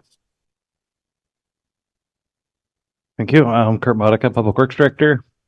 So we discussed this last time, and the proposal for consideration tonight is a 2-year suspension of this ordinance as the city works through flood recovery and difficult financial situation. So, I mean, I don't necessarily think there's I need to rehash what we talked about in the last meeting, but happy to answer any questions that anybody has. But generally, it's just a 2-year suspension to assist us financially. One question that was asked at the last meeting, we have looked at it, was whether our own employees met this, and they do. They meet and exceed the wages that are in this. So yes, we are also paying these wages to people. Kurt, as I've been thinking about this, clearly the reason we adopted this ordinance was to make sure that the people who are doing work for the city and based on city projects and city funds are getting paid decent pay and benefits. Is there any way for us to find out if the people that are if people would be getting those essentially the pay and benefits that the ordinance or the policy calls for without the policy being in existence? You know, because we hear people say, well, workers are in such high demand that they're getting paid more than this requires anyway. Is there any way to find that out? I mean, I could certainly ask the contractors working in the city, how much of a difference exactly they'd be paying with this ordinance versus without it. But just to note that with the way the ordinance is currently written, we do not get any verification of what people are actually getting paid. It's just it's a sign in and sign out sheet, and that's the contractor certifies that they're complying, but we don't actually get certified payroll to verify it. No, I certainly get that, but my sense of the discussion in previous meetings is that one of the reasons that contractors don't want to come isn't necessarily because of how much they would be required to pay the workers, but the administrative burdens that they perceive this ordinance to impose. So if suspending the ordinance relieves them of the administrative burdens without undercutting what the workers are getting paid, then that would seem to be a positive thing. Yep, that's right. We have heard from the school street contractor that that it is sort of a burden for them to manage every time an employee signs in and signs out, and also to track which type of work they're doing, whether it's concrete work or flagging or pipe work or labor, because every time they do a different task, then they have to pay them the appropriate rate. So there is sort of a high level of overhead to manage these wage rates. So I would if you could take it as an information request for me to see if you can find out. People are kind of reticent about their pay, but as much as you could find out about what people are getting paid would be very helpful to me as we think about this. Yeah, I can certainly ask the question, but they're not necessarily obligated to share that with me. Right. Sal. Well, I wasn't clear from the last meeting that the increased cost that the school street contractor was talking about was solely due to management of the work classification. That my assumption was that at least part of it was in increased wages that had to be paid, which I think answers your question, but I could be wrong. Well, I can't. Yeah, I can't say. I can't say that it's 100% administrative burden. I can just say that is a component of the added cost. I do think that there is some impact. I expect. I haven't 100% verified that with a contractor, but I do expect there are some wage impacts. I don't think it's a complete wash. Any other council members?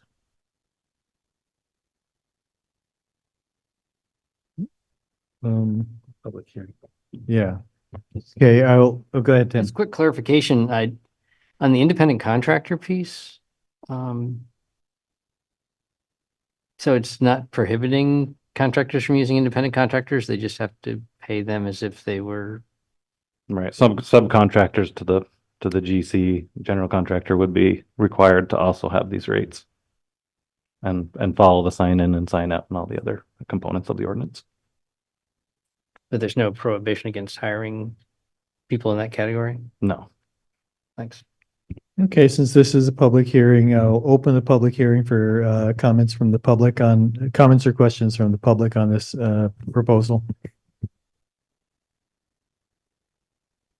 Steve, Steve Whitaker, I'd just like a clarification. We're basically suspending the current ordinance for 2 years. So that there's no need for the merits of it. But I support the fact that people are being well paid now working in the field. We've got some great contractors out there, and we need to not choke it to where we only get one bid or no bids on projects. We got a lot of projects that need acceleration. Any other members of the public want to be heard? Okay, I will close the public hearing. Sal, do you have your hand up intentionally or not? Okay. Carrie. Thank you. I just want to reiterate my opposition to waiving this. I'm not convinced that the administrative burden is so high as to stop people from submitting bids. If that is the case, then I think the solution is to change the administrative burden. And right now, the way it's written includes a sign in, sign out sheet, which seems to me to contradict the idea that we don't have any way to verify that they're paying correctly. Because if we're asking them to do sign in and sign out, then it seems like that is the verification process. So we could get rid of that. Earlier on in the ordinance, it says that they're supposed to, promise under oath that they're going to comply with this. And I would be satisfied with that. I mean, the state has similar standards in some of its contracting processes where it just says you have to swear that you're going to do this. And then, if there's some reason to suspect that they're not doing it, then we take it up them. But if the problem is that if they're really paying prevailing wages already, and they just don't want to have to do a lot of extra paperwork to demonstrate that to us, then let's get rid of the extra paperwork requirement. And so then we'll feel confident that people are getting paid prevailing wages, which is the whole point of this ordinance. Thanks, Gary. Could I just briefly respond to that? So I think the impact is the administrative burden is partially just tracking what each employee is doing because the wage rates change depending on the activity.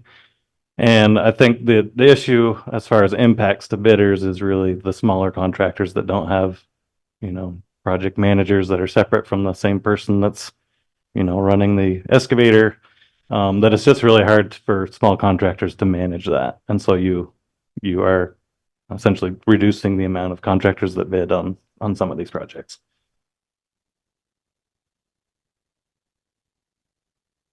Gary. And can I just clarify, small contractors, I mean, if we're talking about projects that are over $200,000, that are things like the School Street project, is it realistic that, a small contractor that's just one or two people might be doing that? Or are those more typically done by companies with HR departments and payroll and all of that? So because Vermont is so small, a lot of our bidding contractors are also really small. So I wouldn't say two people, but 10 people. But the owner is also one of the crew members, and they don't have HR but they are able to bid potentially up to like $1 million project. It's just the makeup of the contractor base in Vermont is that there's a lot. It's very common for owners to be a component of the crew, one of the members of the crew, and they don't have administrative people to track this sort of thing. But so if we gave somebody a list of the job categories and wages, the prevailing wage publication, and we said, here's what you got to do, here are the standards you need to meet, and in order to be a bidder, all you need to do is sign under oath that you will pay the wages according to this. Wouldn't that take care of that? Again, the issue is that people within a crew will perform multiple tasks within a day. So if they're operating a piece of equipment, they're paid one rate. If they get out and install a pipe, then they're paid a different rate. So it's not, you have to track what they're doing, and they could be paid 3 different rates in a day, the way these things are structured, because they're doing 3 different tasks. So in that case, they would have to pay the highest of all the rates in order to not have to track it and kind of remove themselves from that administrative burden. And just to clarify what you're saying, are you saying that like a contractor will typically just hire a crew and the guy will get paid the same hourly rate for the whole day? Or if they take a guy off running, a person off running an excavator for half the day and has them flagging, would they be paid at a lower rate for the flagging half of the day? Right. Typically without wage rates in the contract, they would just be paid a rate. whatever the rate that is, regardless of what activity they're doing. Your $30 an hour, your whatever. Yeah. Okay. Carrie, do you have a follow-up? I do. So I just want to be clear that we can't feel confident that they're being paid the prevailing wages for their work. I feel like I've heard that suggestion, not so much from you, Kurt, but from other people in this conversation that, oh, everyone's getting paid well already. That's fine. We don't have to worry about people getting paid well enough. I don't feel confident about that at all with this explanation. And the point of this ordinance is so that the city can feel confident that the people who are doing the work on behalf of the city are being paid the prevailing wages. So that's why I'm not in favor of waiving it. Okay. Any other council members have any questions? Sal? I'm in favor of waiving it because we can't afford it. I think we need to attract small bidders. An additional complication that hasn't been mentioned, I think was mentioned last meeting, is that not everybody works on the city job all day, every day. And so the entire payroll mechanism has to be adjusted, day by day almost, or week by week. And that's difficult for any contractor, let alone a smaller contractor. But I think, I don't know how the prevailing wage is calculated for Washington County. But I imagine across the state, wages are different in different areas.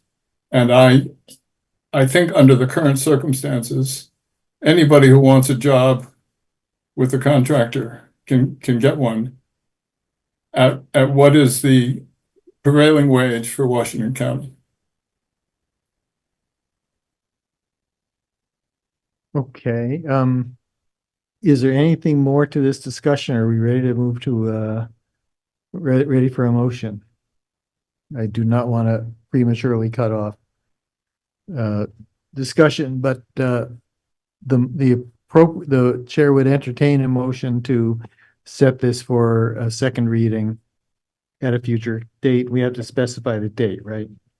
It would normally be scheduled for our next meeting, which is what, the 25th.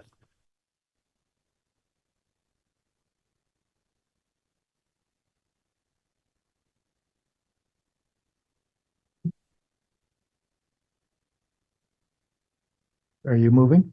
Yeah, so moved. I'll second. Moved by Palin, seconded by Sal. Will any further discussion? We'll do a roll call going around the table. Sal? Yes. Yeah, Sal, Adrian, Yes. Carrie, No. Palin, Yes. Tim. Yes.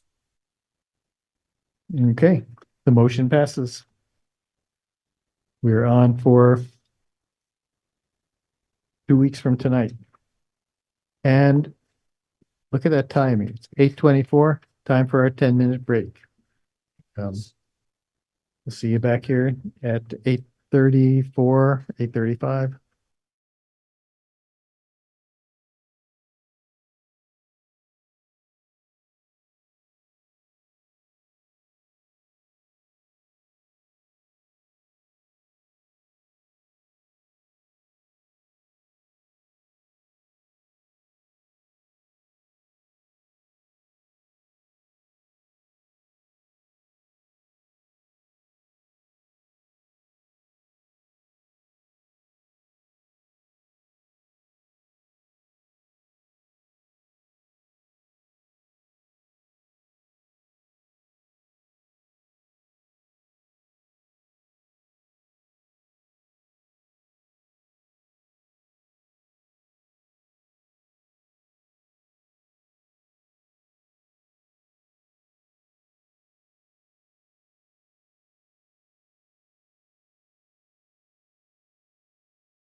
I'll call the meeting back to order at 8:35 PM. The next item on the agenda is the first reading of the proposed amendments to the parking ordinance, item 9 on our agenda. Again, we'll turn this over to Kelly. It's a couple of the Kelly show. Hello, everyone. Kelly Murphy, Assistant City Manager. I can pull up the ordinance on the screen if you'd like, but I think for the purposes of the discussion, what I'd like to do is just give a brief summary of the proposed changes. And then if needed, we can get into the language specifically, if that works for folks. Mhm. Great. So just for the public's benefit, the draft proposal for the changes to the ordinance, the parking ordinance, are available online along with the agenda items. And then we have a quick summary in the cover, but I'm just going to go through what we've changed in brief so that we've got it, and then we can take it from there. So for starters, the first item that is up for consideration is adjustments to sections 10-703, which is the installation of meters, 10-704, which is hours of use and rates, and then 10-708, which is coin deposits and time violation. And these sections have been modified to include language that would comply with use of Park Mobile. The next sections that have been amended, and by the way, I just want to note that within the ordinance, I've highlighted the language that has been changed. So it's not the full ordinance, it's these specific items that we're talking about today. So there's a few kind of cleanup items, and then the bulk of substantial language is around the appeals process. So just getting into the additional items. So we've got an amendment to the tow away and loading zones on Main Street and then Langdon Street. And so the first of which is section 10-715D, tow away zones and elimination of zones. And that is on page 6. And so essentially what it does is it eliminates the Main Street bus stop and adds a 15-minute loading zone, which then goes on to page 15, which also includes Langdon Street, where there is one currently, and it removes that item. So then This is the section right out front of City Hall. yes, exactly. And then the next one is the citation for violations, which is within section 10-719. And so within this item, this is where we get into some of the specifics around fees and fines. And so what we're proposing is that all fees and fines be approved by council by resolution. So we would take that up annually as part of the budget process. Also included in tonight's packet is an agenda item with a parking resolution for the current fees and fines that are charged. So we're not proposing any changes to those fees at this point.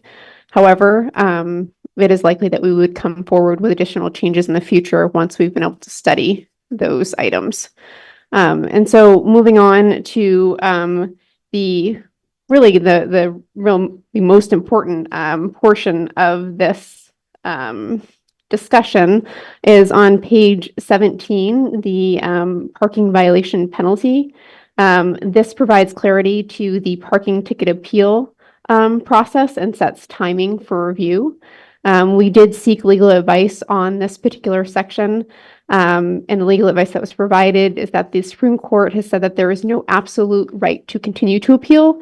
And so within our ordinance, it wasn't clear, what additional appeal might be allowed. And so we have been kind of operating with an appeal process for tickets that would go from the police department to the city manager's office. And so this particular language offers clarity on that item. And so I'm just going to kind of read through what we've got there for you so you can kind of hear it, because I just want to make sure that we're clear on what we are proposing. So just let me get to page 17 of the ordinance here. Okay. So essentially, what we're looking to do is a person may appeal a parking ticket violation and may do so within 10 days of the issuance of the ticket. First, in writing to the Montpelier Police Department Chief of Police. If the appeal is denied, the person may choose to submit the appeal in writing within 10 days of the denial to the city manager or hearing officer for final decision and may choose to appear for a hearing. A hearing will not be automatically scheduled and will be waived if the appellant does not request such a hearing in writing. If the appeal is denied, the city manager or hearing officer, there is no further appeal and will be certified as such. Having exhausted the appeal process, violations may be brought to Superior Court Criminal Division for enforcement of municipal parking violations for adjudication. And so that's what we've proposed, the underlined language there. There is a section that is struck also. So that's what we have here within the ordinance. I also do want to note that we did review the ordinance for gender language and neutralized it.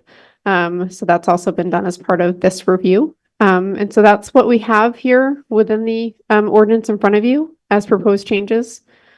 And I'll take questions. Thanks, Kelly. Council members, any questions?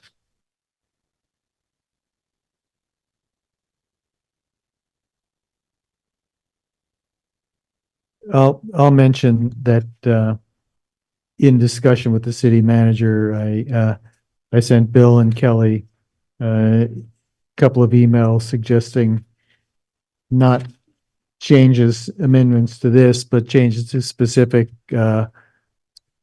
parking areas within the city, so that updating the parking spots in front of the federal building, so they would no longer, so it'd go to 2 hours instead of the 30 minutes they are now, since it's not being used as a post office.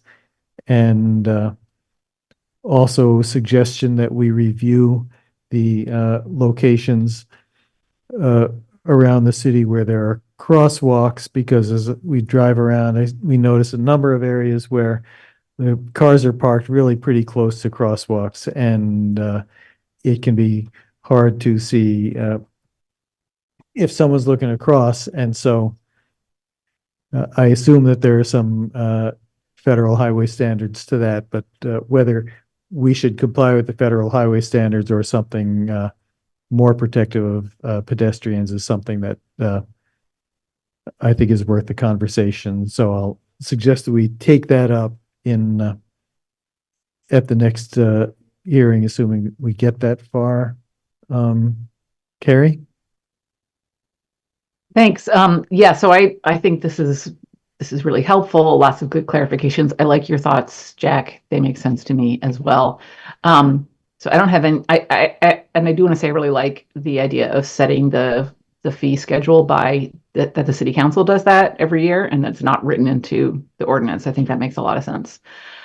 So I just want to talk about the appeals process part. I had to read it multiple times and really kind of think about it to understand how it worked. And it's still not 100% clear to me. I think I got it, but it's mostly just because of the way it's written. There's like a super long run-on sentence. There's, extra words, and it seems like a copy and paste job that didn't go back and get fixed. And so I think it really needs that. And I also wasn't sure what the hearing officer was. And I'm just thinking, if I were a person trying to appeal a parking ticket and read this, I wouldn't be 100% clear how to do it. So I just think the basic process is probably fine. I think it's good to clarify that you get basically 2 chances to appeal, and then you have to take it to court. I think I have no problem with the continuity of that, but I just really would like to see that language dramatically adjusted for clarity. Thanks, Carrie. Anything else, or is that what you got? Okay. Sal. Yeah, I agree with Carrie on certain parts of it. It seems to me certain parts of it just need one more pass through, because there are a lot of places where it's just confusing. It's hard to really take the technical meaning of what's going on in the language, because of the run-on sentences and stuff. I think this was on the agenda a couple of meetings ago, and I sent some comments prior to that meeting, but I'd be happy to send, there are 3 or 4 places where I think it just needs a copy edit, and I'd be happy to make suggestions and then, let the staff tweak the rest of it. But I agree with Carrie. I like the way the direction it's going. Thanks, Sal. Any other council members have any comments at this point? Okay, since this is a ordinance amendment, I open the public hearing for members of the public to comment on the proposed ordinance. If there's anyone in the room or online who would like to comment, Steve. Yeah, this is going to overlap with the next item on the agenda, so I'm going to just try to lay a foundation here. The hearing, what has happened in the past is an appeal is filed. It's reviewed by somebody in the police department or the parking division, maybe somebody asking a few questions, and it's either granted or denied. Those responses have said this decision is final, and that has never been true. So we've basically been misleading the folks that have taken the trouble to appeal and leading them to believe that that appeal was final. And that's not true. And I'm not sure this complies with state law either. But a fundamental piece is that you need a impartial body, not a hearing, some vague definition of a hearing officer. Certainly not a city manager or a police chief is going to be an impartial person to hear evidence. They have to understand the rules of evidence. It's more like a board of appeals. I don't know what you call the tax appeals. Basically, it's a cross section of folks who are weighing the evidence to say this is fair or not. But no one has asked in 5 years since I was ticketed on Baldwin Street, no one has asked to see the photos where there was no markings. I was 12 feet from the fire hydrant, and there was no orange curb there, and no one has asked in 5 years. And I then showed up at the police department when they said, we're going to hold a hearing, and all it was the deputy chief saying, no evidence allowed, this is your hearing, speak up. And I'm like, what kind of kangaroo court is this? So I've got photos of the car parked on Baldwin Street. I've got the Facebook post, and the city can't find the original ticket, but I believe it says within 4 feet or 6 feet of a hydrant. And I was 12 feet from the hydrant. So the city apparently has not certified that they don't have a copy of the ticket, but they certainly haven't produced it. So that's a public records issue. But an impartial body also, it says that it can then go to criminal court. It doesn't say that the citizen, the aggrieved party, has a right to take it into civil court. And I believe it's rules of civil procedure when no other appeal route is specified. I think it's rule 75. It could be 35. I'm not a lawyer, but there's a rule that says when no other appeal route is specified, here's the rule you use to take it into Superior Court. So, but my point is that this is a half-assed effort to modify an ordinance that is an example of mismanagement over a really long time. We keep amending and amending this ordinance, and we're not getting what we're paying for if this is the product we've got. But you've got the key points: an impartial body to review, clarity on what the appeal. This alludes to the fact that it can be taken into criminal court, right? But only if the city elects to. If not, but if there's still an appeal route, you cannot boot somebody's car and tow their car away. There's also no waiver provision for an indigent person. Thanks, Steve. I've got all your points here. Thank you. any other members of the public? Kurt?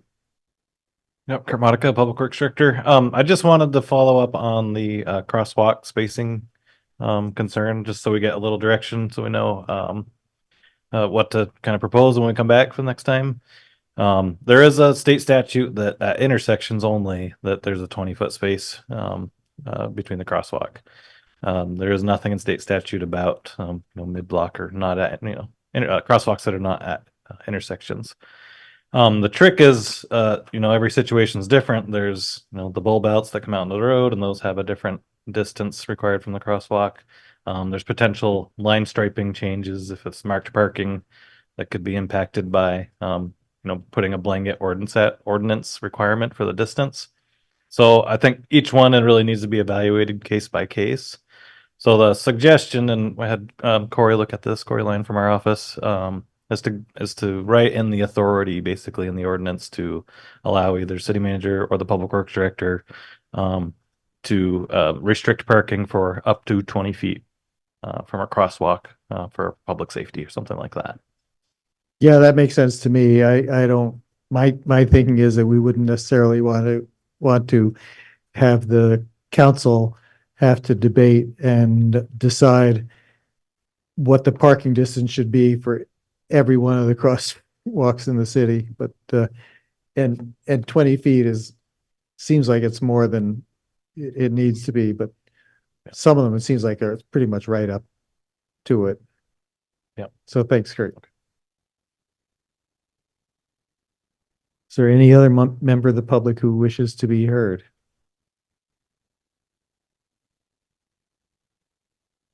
All right. At this point, we will close the public hearing. Kelly, do you feel like you have the guidance that you need? I do. Thank you. Okay. So is there a motion to schedule this for a second public hearing?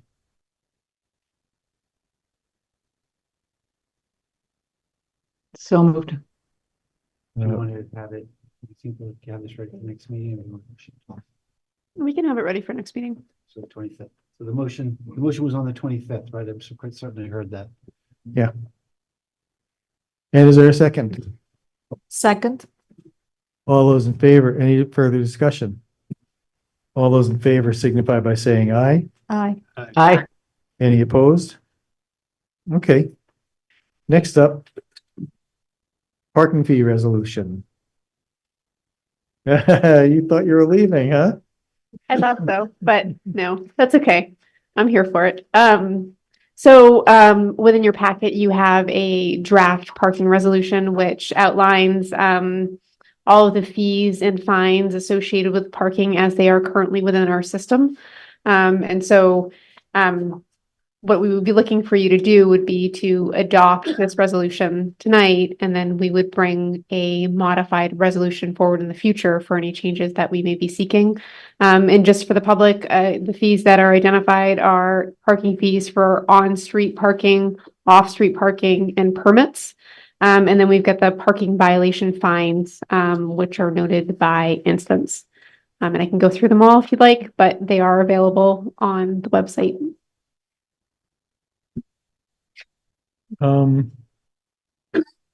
Council members have any questions or comments?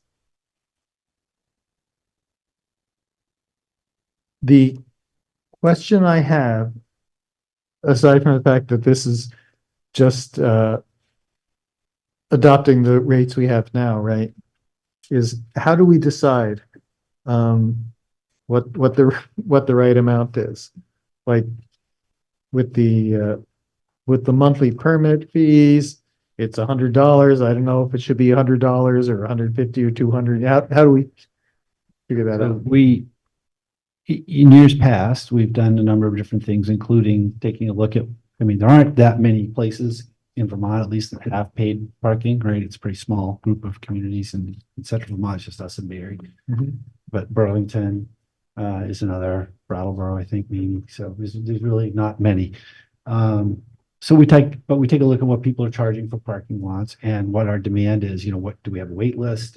Are we selling them out at this price? Or is it not? There was a time when it could almost put any reasonable price on a monthly parking spot and we, sell them out, but that isn't now.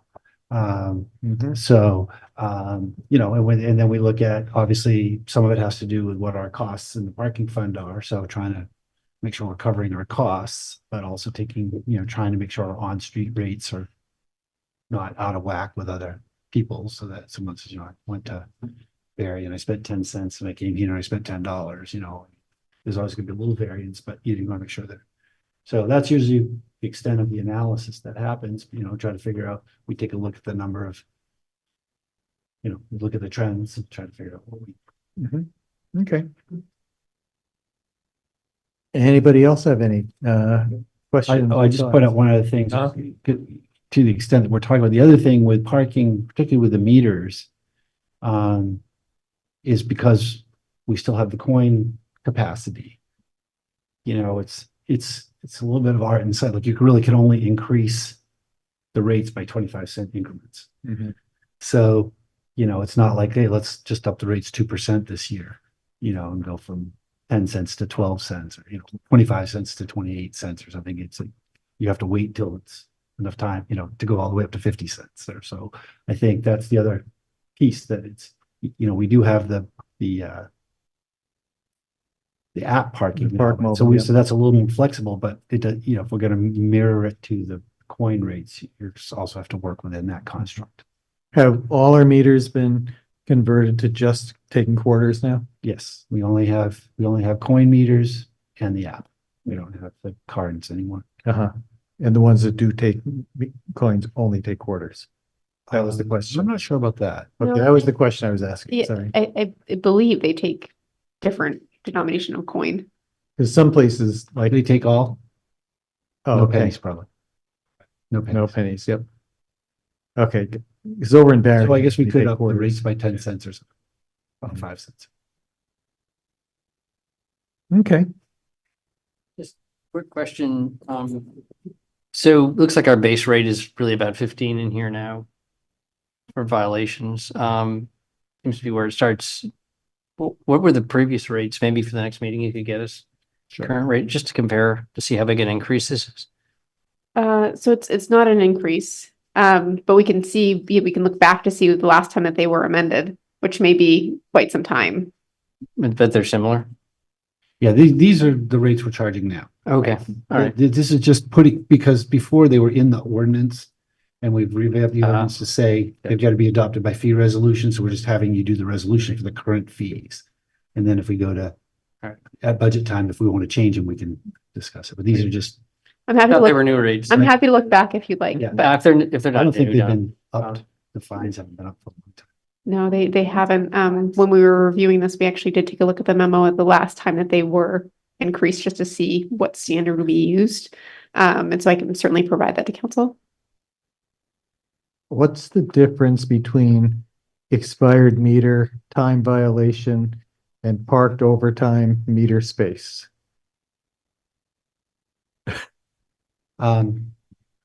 Sure. That would be lovely. If you know the answer. I think I can do this. You only put, you're in a 2-hour space, but you only put an hour in your meter.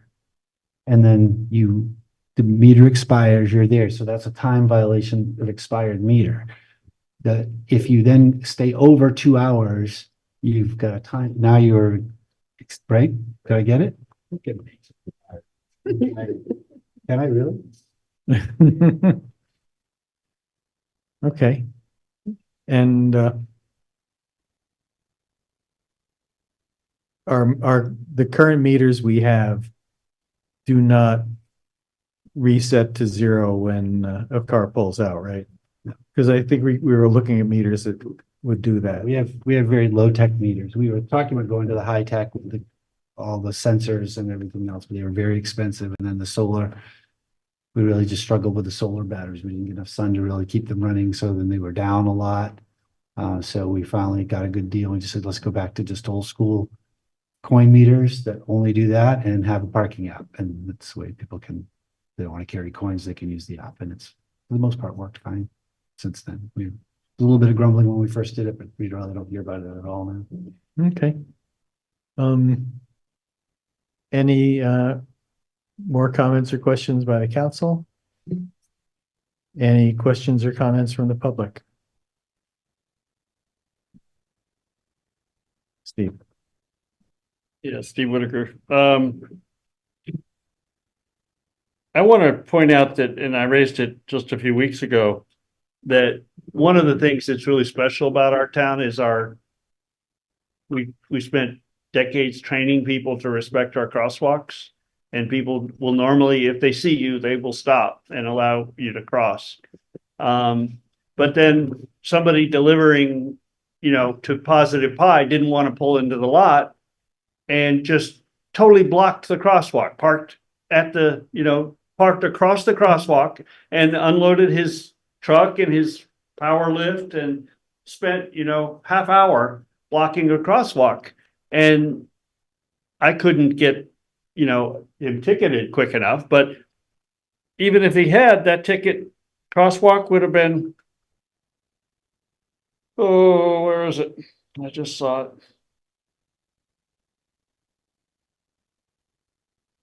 $15. $15. I think it should be more like the handicap space, $300. You can't allow people to block our crosswalks, especially in an unattended vehicle. We should be ticketing them for stopping and not waiting until they can clear the crosswalk before entering an intersection. And that happens routinely. I've got plenty of photos of that. But we need to preserve our walkability of a town. I think walkability is part of our, town plan goals, city plan. The disabled space is 306 and the crosswalk on sidewalk. People sometimes get in close and one wheel ends up on the curb. Is that a sidewalk violation, or is parking across the sidewalk? That's ambiguous here. I see people all the time. Merchants, in fact, are revered, downtown merchants parking with the driver's side against the curb. They pull into any spot they can get, even across traffic, and they sit there. I didn't realize that was illegal here, but it apparently is. That's actually illegal under state law too. Well, it happens all the time here. I'm not sure the merits of why it's illegal, but prohibited area, no parking signs or markings. That's the one where I think it applied to. I parked in front of Trinity Church's driveway when Trinity Church's driveway was closed for the season because of a sinkhole opened up after the flood, and it was closed for 9 months or so. And so got your point on that, Steve. I think the answer to prohibited parking is that you can't get to parking with the driver's side against the curb without driving on the wrong side of the road. Well, I do support pulling it off into a resolution and not having to change the ordinance every time you want to adjust a fee, but I've just given you a number of fees that need to be adjusted, possibly before. This can't really take effect until the ordinance is amended or is amended. And I think I've given you some real cause for, you don't want to end up in, I don't want to have to litigate that for y'all. I'd rather you do your damn job properly before than require me to litigate your parking ordinance. Thanks, Steve. I kind of agree that the crosswalk and sidewalk maybe should be higher. I don't think it should be $300, but $15 might be too low. Well, this will be, again, you're welcome to do whatever you want. This was really intended to just keep what we're doing for the time being and so that when we finish this and the amendment goes into effect, that this will already be approved. We won't have a time when there's nothing. Okay, is there a motion to adopt this ordinance or this resolution? So moved. Is there a second? Oh, wait, we did, I'm sorry, we did have a request to rewrite some of this. This is a second, it's not a motion to adopt, it's a motion to set it for a second reading. No, this is, Oh, this is the fee resolution. Oh, okay. You've We've already already sent done the that. ordinance to second reading with it, with some suggested rewrites. Now this is the fee resolution, doesn't require two Okay. readings. So it's moved. Is there a second? Second. Any discussion? All those in favor signify by saying aye. Aye. Any opposed? All right. We have adopted the parking fee resolution. Next up, parking issues. Mr. Whitaker, you are up. I mean, the way you're casting aside every detailed concern I bring to you doesn't leave me a lot of confidence that you know what you're doing. So I pointed out that I've made appeals, and I've got the emails between Fraser and Nordenson saying, we don't know how to do a hearing. And then I've just given you testimony that I show up for a hearing and we're not taking any evidence, and it's certainly not an impartial body. So you've got a broken ordinance, fundamentally broken ordinance. Your ordinance is not based on a clear definition of what a hydrant area is. It's based on a number of feet from a hydrant. And I clearly didn't fall within that.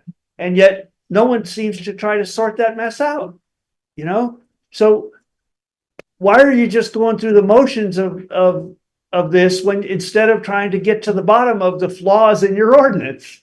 And if your ordinance conflicts with the rules of civil procedure, and you're going to boot and or tow somebody's car away before the appeals are exhausted, it makes no sense at all. I know you're not lawyers for the most part, but Jack, you should know better.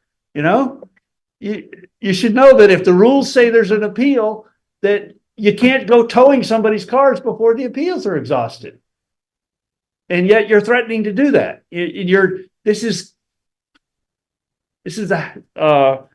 So it appears targeted, as does your fees. I'm unable to get to the incident reports for what's really going on at Country Club Road because y'all adopted these exorbitant fees for getting at police records now. So you foiled the police oversight that did exist even before when you need it most, and the oversight of parking enforcement and booting. And do you really want to take somebody's car away, while it's ambiguous? I think the ordinance is unconstitutionally vague. I'm not, based on the prior reading of the prior existing ordinance. I can't, I haven't given a close enough reading to it. But I pointed out that this is litigatable, and you are ignoring the key precise input I'm giving you on how you need to change it. It's like, oh, we adopted, let's set it for another hearing.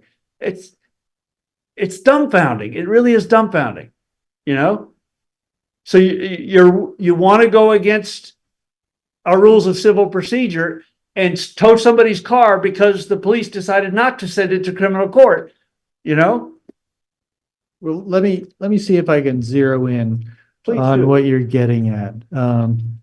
First off, we had a discussion earlier of the proposed amendments to the parking ordinance, and those we'll take some action on those at the next meeting.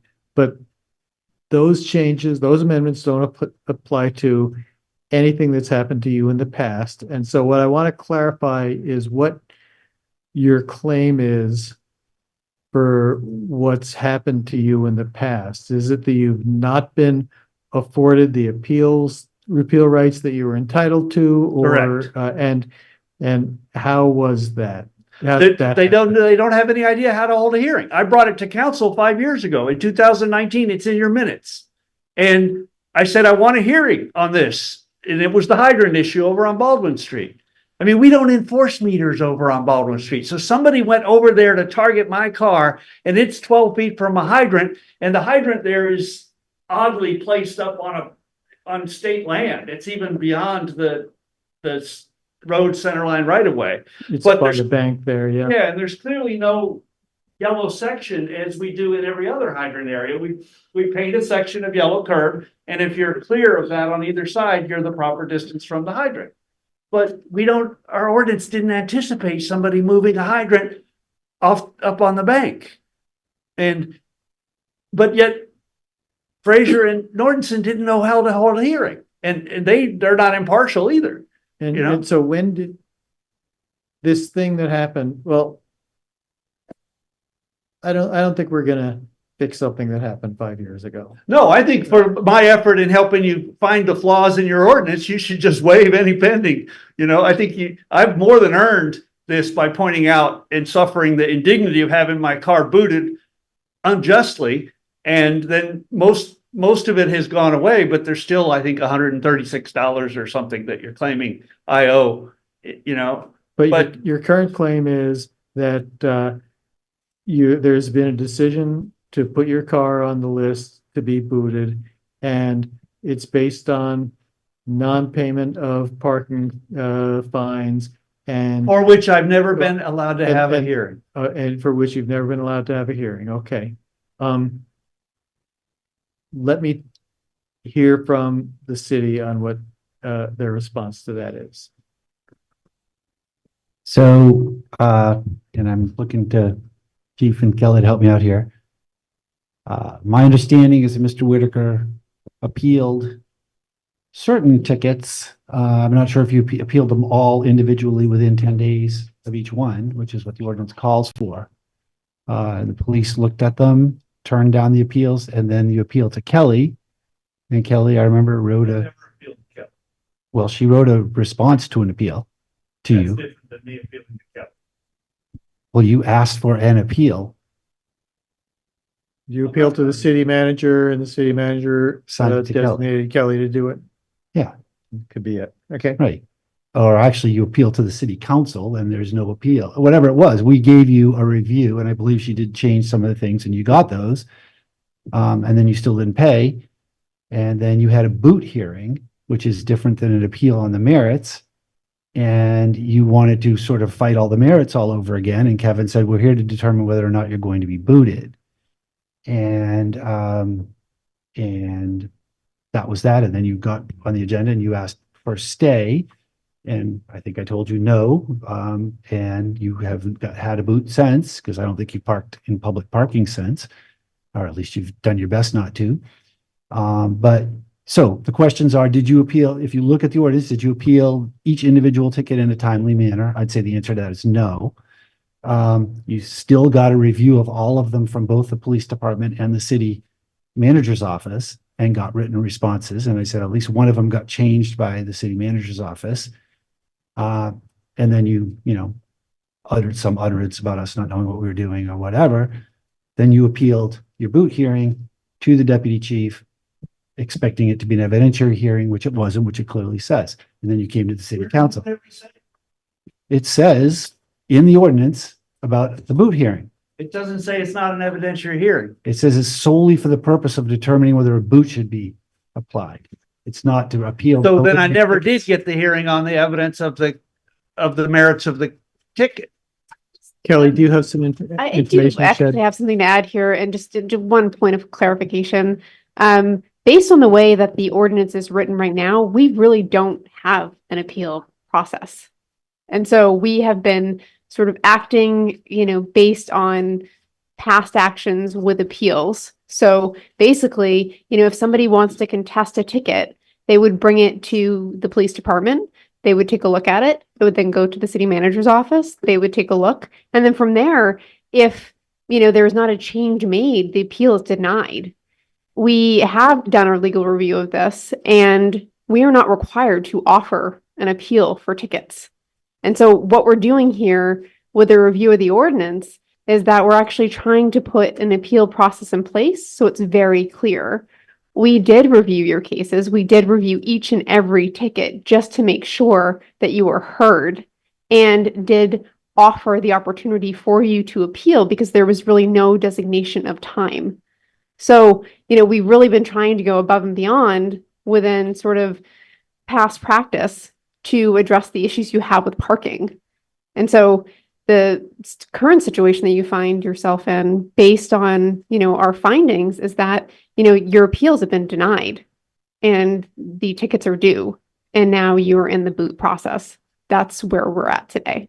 And I have a question because Mr. Whitaker stated that he tried to submit evidence at his hearing that showed that his car was parked farther away from the hydrant than the ordinance says, and that he was not allowed to submit that evidence. Do you have any information about that? Sure. I mean, so I think the hearing in question is associated with the boot hearing, which is not to provide or substantiate or argue further the merits of the appeal. Let me re-ask, when you did the review of his tickets, did he give you information saying why he thought they were invalid? So he filled out the form, but in this particular instance, I do not believe that we had, He that. didn't provide you evidence. Is there a way for someone to provide like, obviously, I think I've been in that position myself where I've put coins in the meter and it didn't register and happens a lot.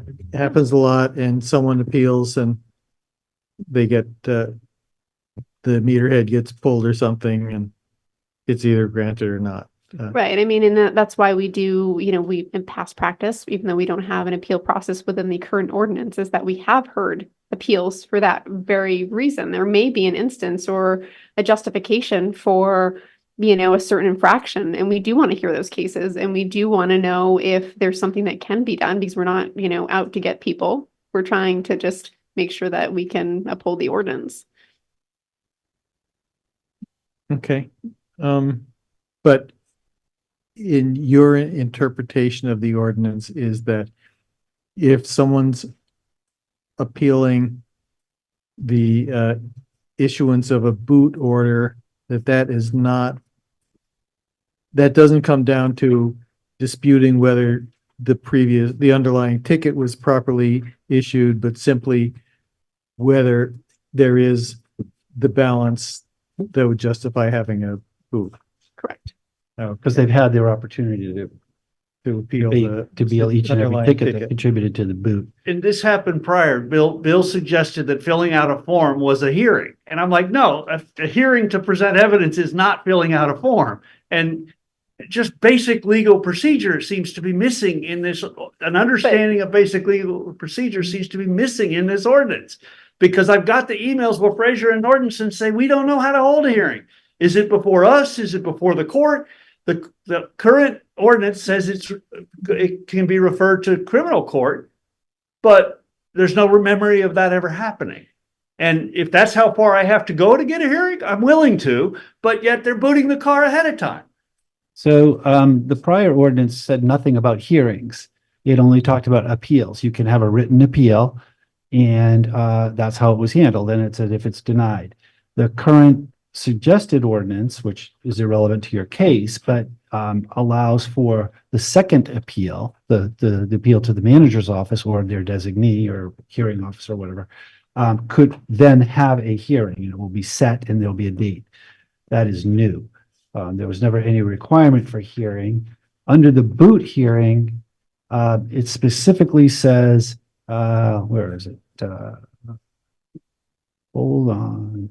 The hearing shall be conducted before the chief of police or his or her designee, which is what happened, and shall be limited as to whether said vehicle will be impounded for unpaid ordinance violation citations. The owner may at that time pay for any outstanding tickets. That's the hearing that you had. Okay, well, here's where you got an unconstitutionally vague ordinance. If I'm never allowed a hearing to present evidence, then you've got an unsustainable ordinance. And I'm not surprised that this is what we get after 30 years of Fraser's high rates. Quick question. Yeah, Tim. So how many tickets or what's the dollar amount to trigger booting? Is there 4 tickets. 4 tickets? And one of these, I was dutifully, without a calendar and without much infrastructure, I was dutifully moving back and forth every night during the winter. And it never occurred to me that the 31st and the 1st are both odd days. I shouldn't have moved the car, you know? Gotcha.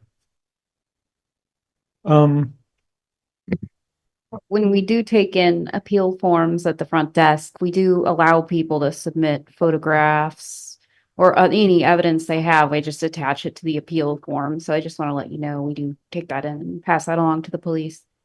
Okay, thanks. Council members, any other questions?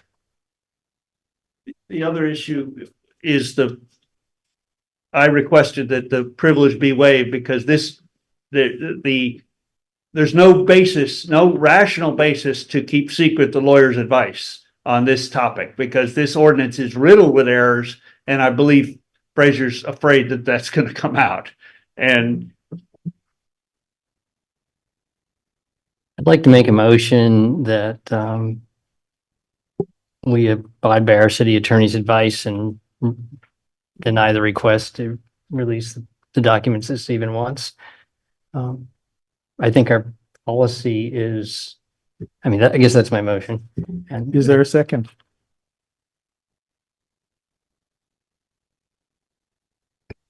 Second.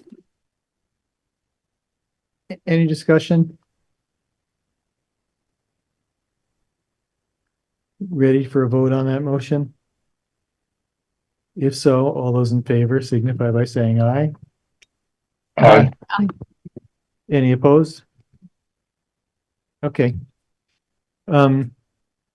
Members, is there a motion to take it or a proposal to take any action on the remainder of Mr. Whitaker's request?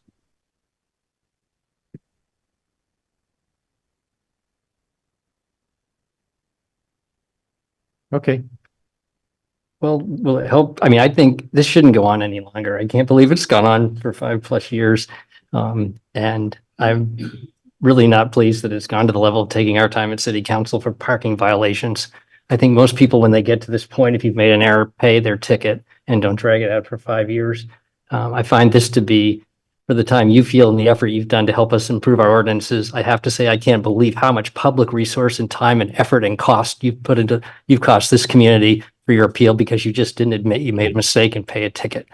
I don't want to see another process expand to be like an abatement hearing. I lived through those. It's hell. There's no reason to create another process like that for parking procedure. So those are my thoughts, and I would move to deny this appeal. You don't need to do anything. Okay. If that's what you want. Yeah. Yeah, it's up, yeah, you can make a motion or not. We could simply take no action if I that's think we should make a statement. okay. So So you move to deny the relief requested by by Mr. Whitaker. Yes. Thanks. Is there a second? I'll second.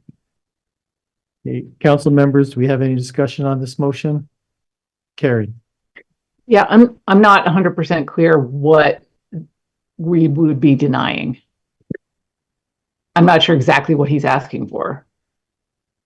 So I mean, I would prefer to just take no action. The staff has been handling it. I would rather let the staff just handle it and not step in. But if we need, anyway, if we're going to vote on this, I want to know exactly what it is he's asking for. Mr. Whitaker, do you want to give us a clear statement of what you're asking for? I'm asking for the alleged emails between the attorney around. Oh, we've already We acted just on voted on that. We've already voted on that. So the question is the other relief that you're requesting, if you could clarify exactly what you're asking. I've been asking for a hearing where I could present evidence on these issues for 5 years. I came to the council and asked for that hearing 5 years ago. You weren't on the council, but the fact that nobody has acted on that since then, and that it's gotten to this point it's not my wasting the council's time. It's an incompetent management of the ordinance, of a faulty ordinance. Okay, so the request is to have a hearing, have the council order somebody to take it, to hold An a hearing. impartial body. And it's not the same people who have been defending this, Okay, I think I faulty ordinance. made yourself clear. Does that answer your question, Carrie? Okay, any further discussion on this, on Tim's motion? So who will be that impartial body? Well, if you choose to do that, then we would have to talk about that, and you could decide whether who you want, or have us to cut that. Right now, the motion is to deny that request, but if that doesn't pass and you choose to honor the request, then we can talk about then how that request would be fulfilled. Okay, So we could. thank you, yeah. Okay, are we ready to vote on the motion? All those in favor signify by saying aye. Aye. Any opposed? Okay, motion carries. Thanks, Kelly. Thank you. Okay, thank you, Steve. Moving on, council reports. Palin, And no report. Tim? Just a note, if you haven't seen it, the clothespin statue has arrived on State Street. It looks really good. Cool, I haven't seen it. I need to go over there. Sal?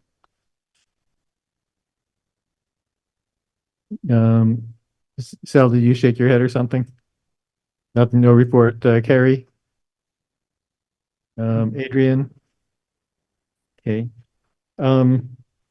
Just one thing for mayor's report. I note that today is September 11th, the anniversary of the terrorist attacks back in 2001. And I was listening to a retrospective on the radio today, and it was just striking the changes that were wrought by this one event on a beautiful sunny day, kind of like today. And life is very different now than it was 23 years ago, and not necessarily all for the better. And so that's all I have to say for that. I think a terrible tragedy for the people who were affected, and in my opinion, led the United States into making some serious mistakes that I hope we can avoid in the future. City clerk's report.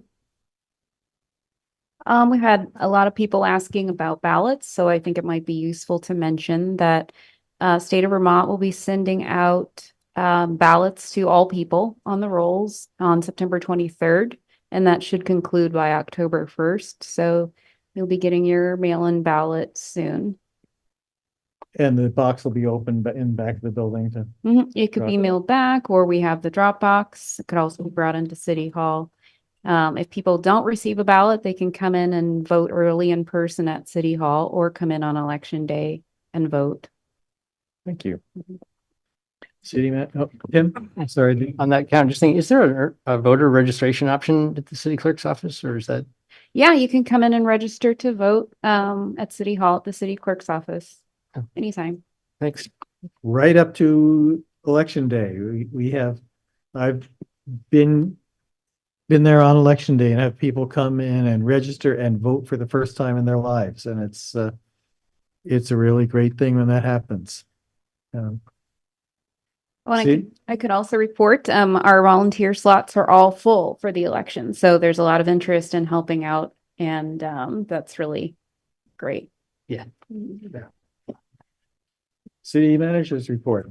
I don't have a lot to report this week. We've, other than I did mention earlier tonight that we have a consortium of local governments kind of trying to put our heads together around issues pertaining to unhoused people, and we're meeting again tomorrow. And one thing we did was share information about what we were doing, and it was all very much the same. I was surprised actually across the state. Burlington's doing a little bit more. They have a little bit more resources, but they still technically don't allow people on public land. They've sort of looked the other way and provided services to them, but they still isn't technically permitted. And of course, we have inside info about how Burlington handles it too, which has been very helpful. And so the main goal is to come up with very specific asks for the state and to do that pretty quickly, including some immediate actions. And hopefully that will be known soon. It's certainly, we all need some help, big help. And then also some, our concern is just because, well, we'll take it up in the session and then, it doesn't get settled till the end of the session and then it's not effective till June 30. And there we go. And we got people, tonight that don't have a place to go. So. All right, that's it. And that means we are done at 9:31 p.m. We are adjourned. Thank you.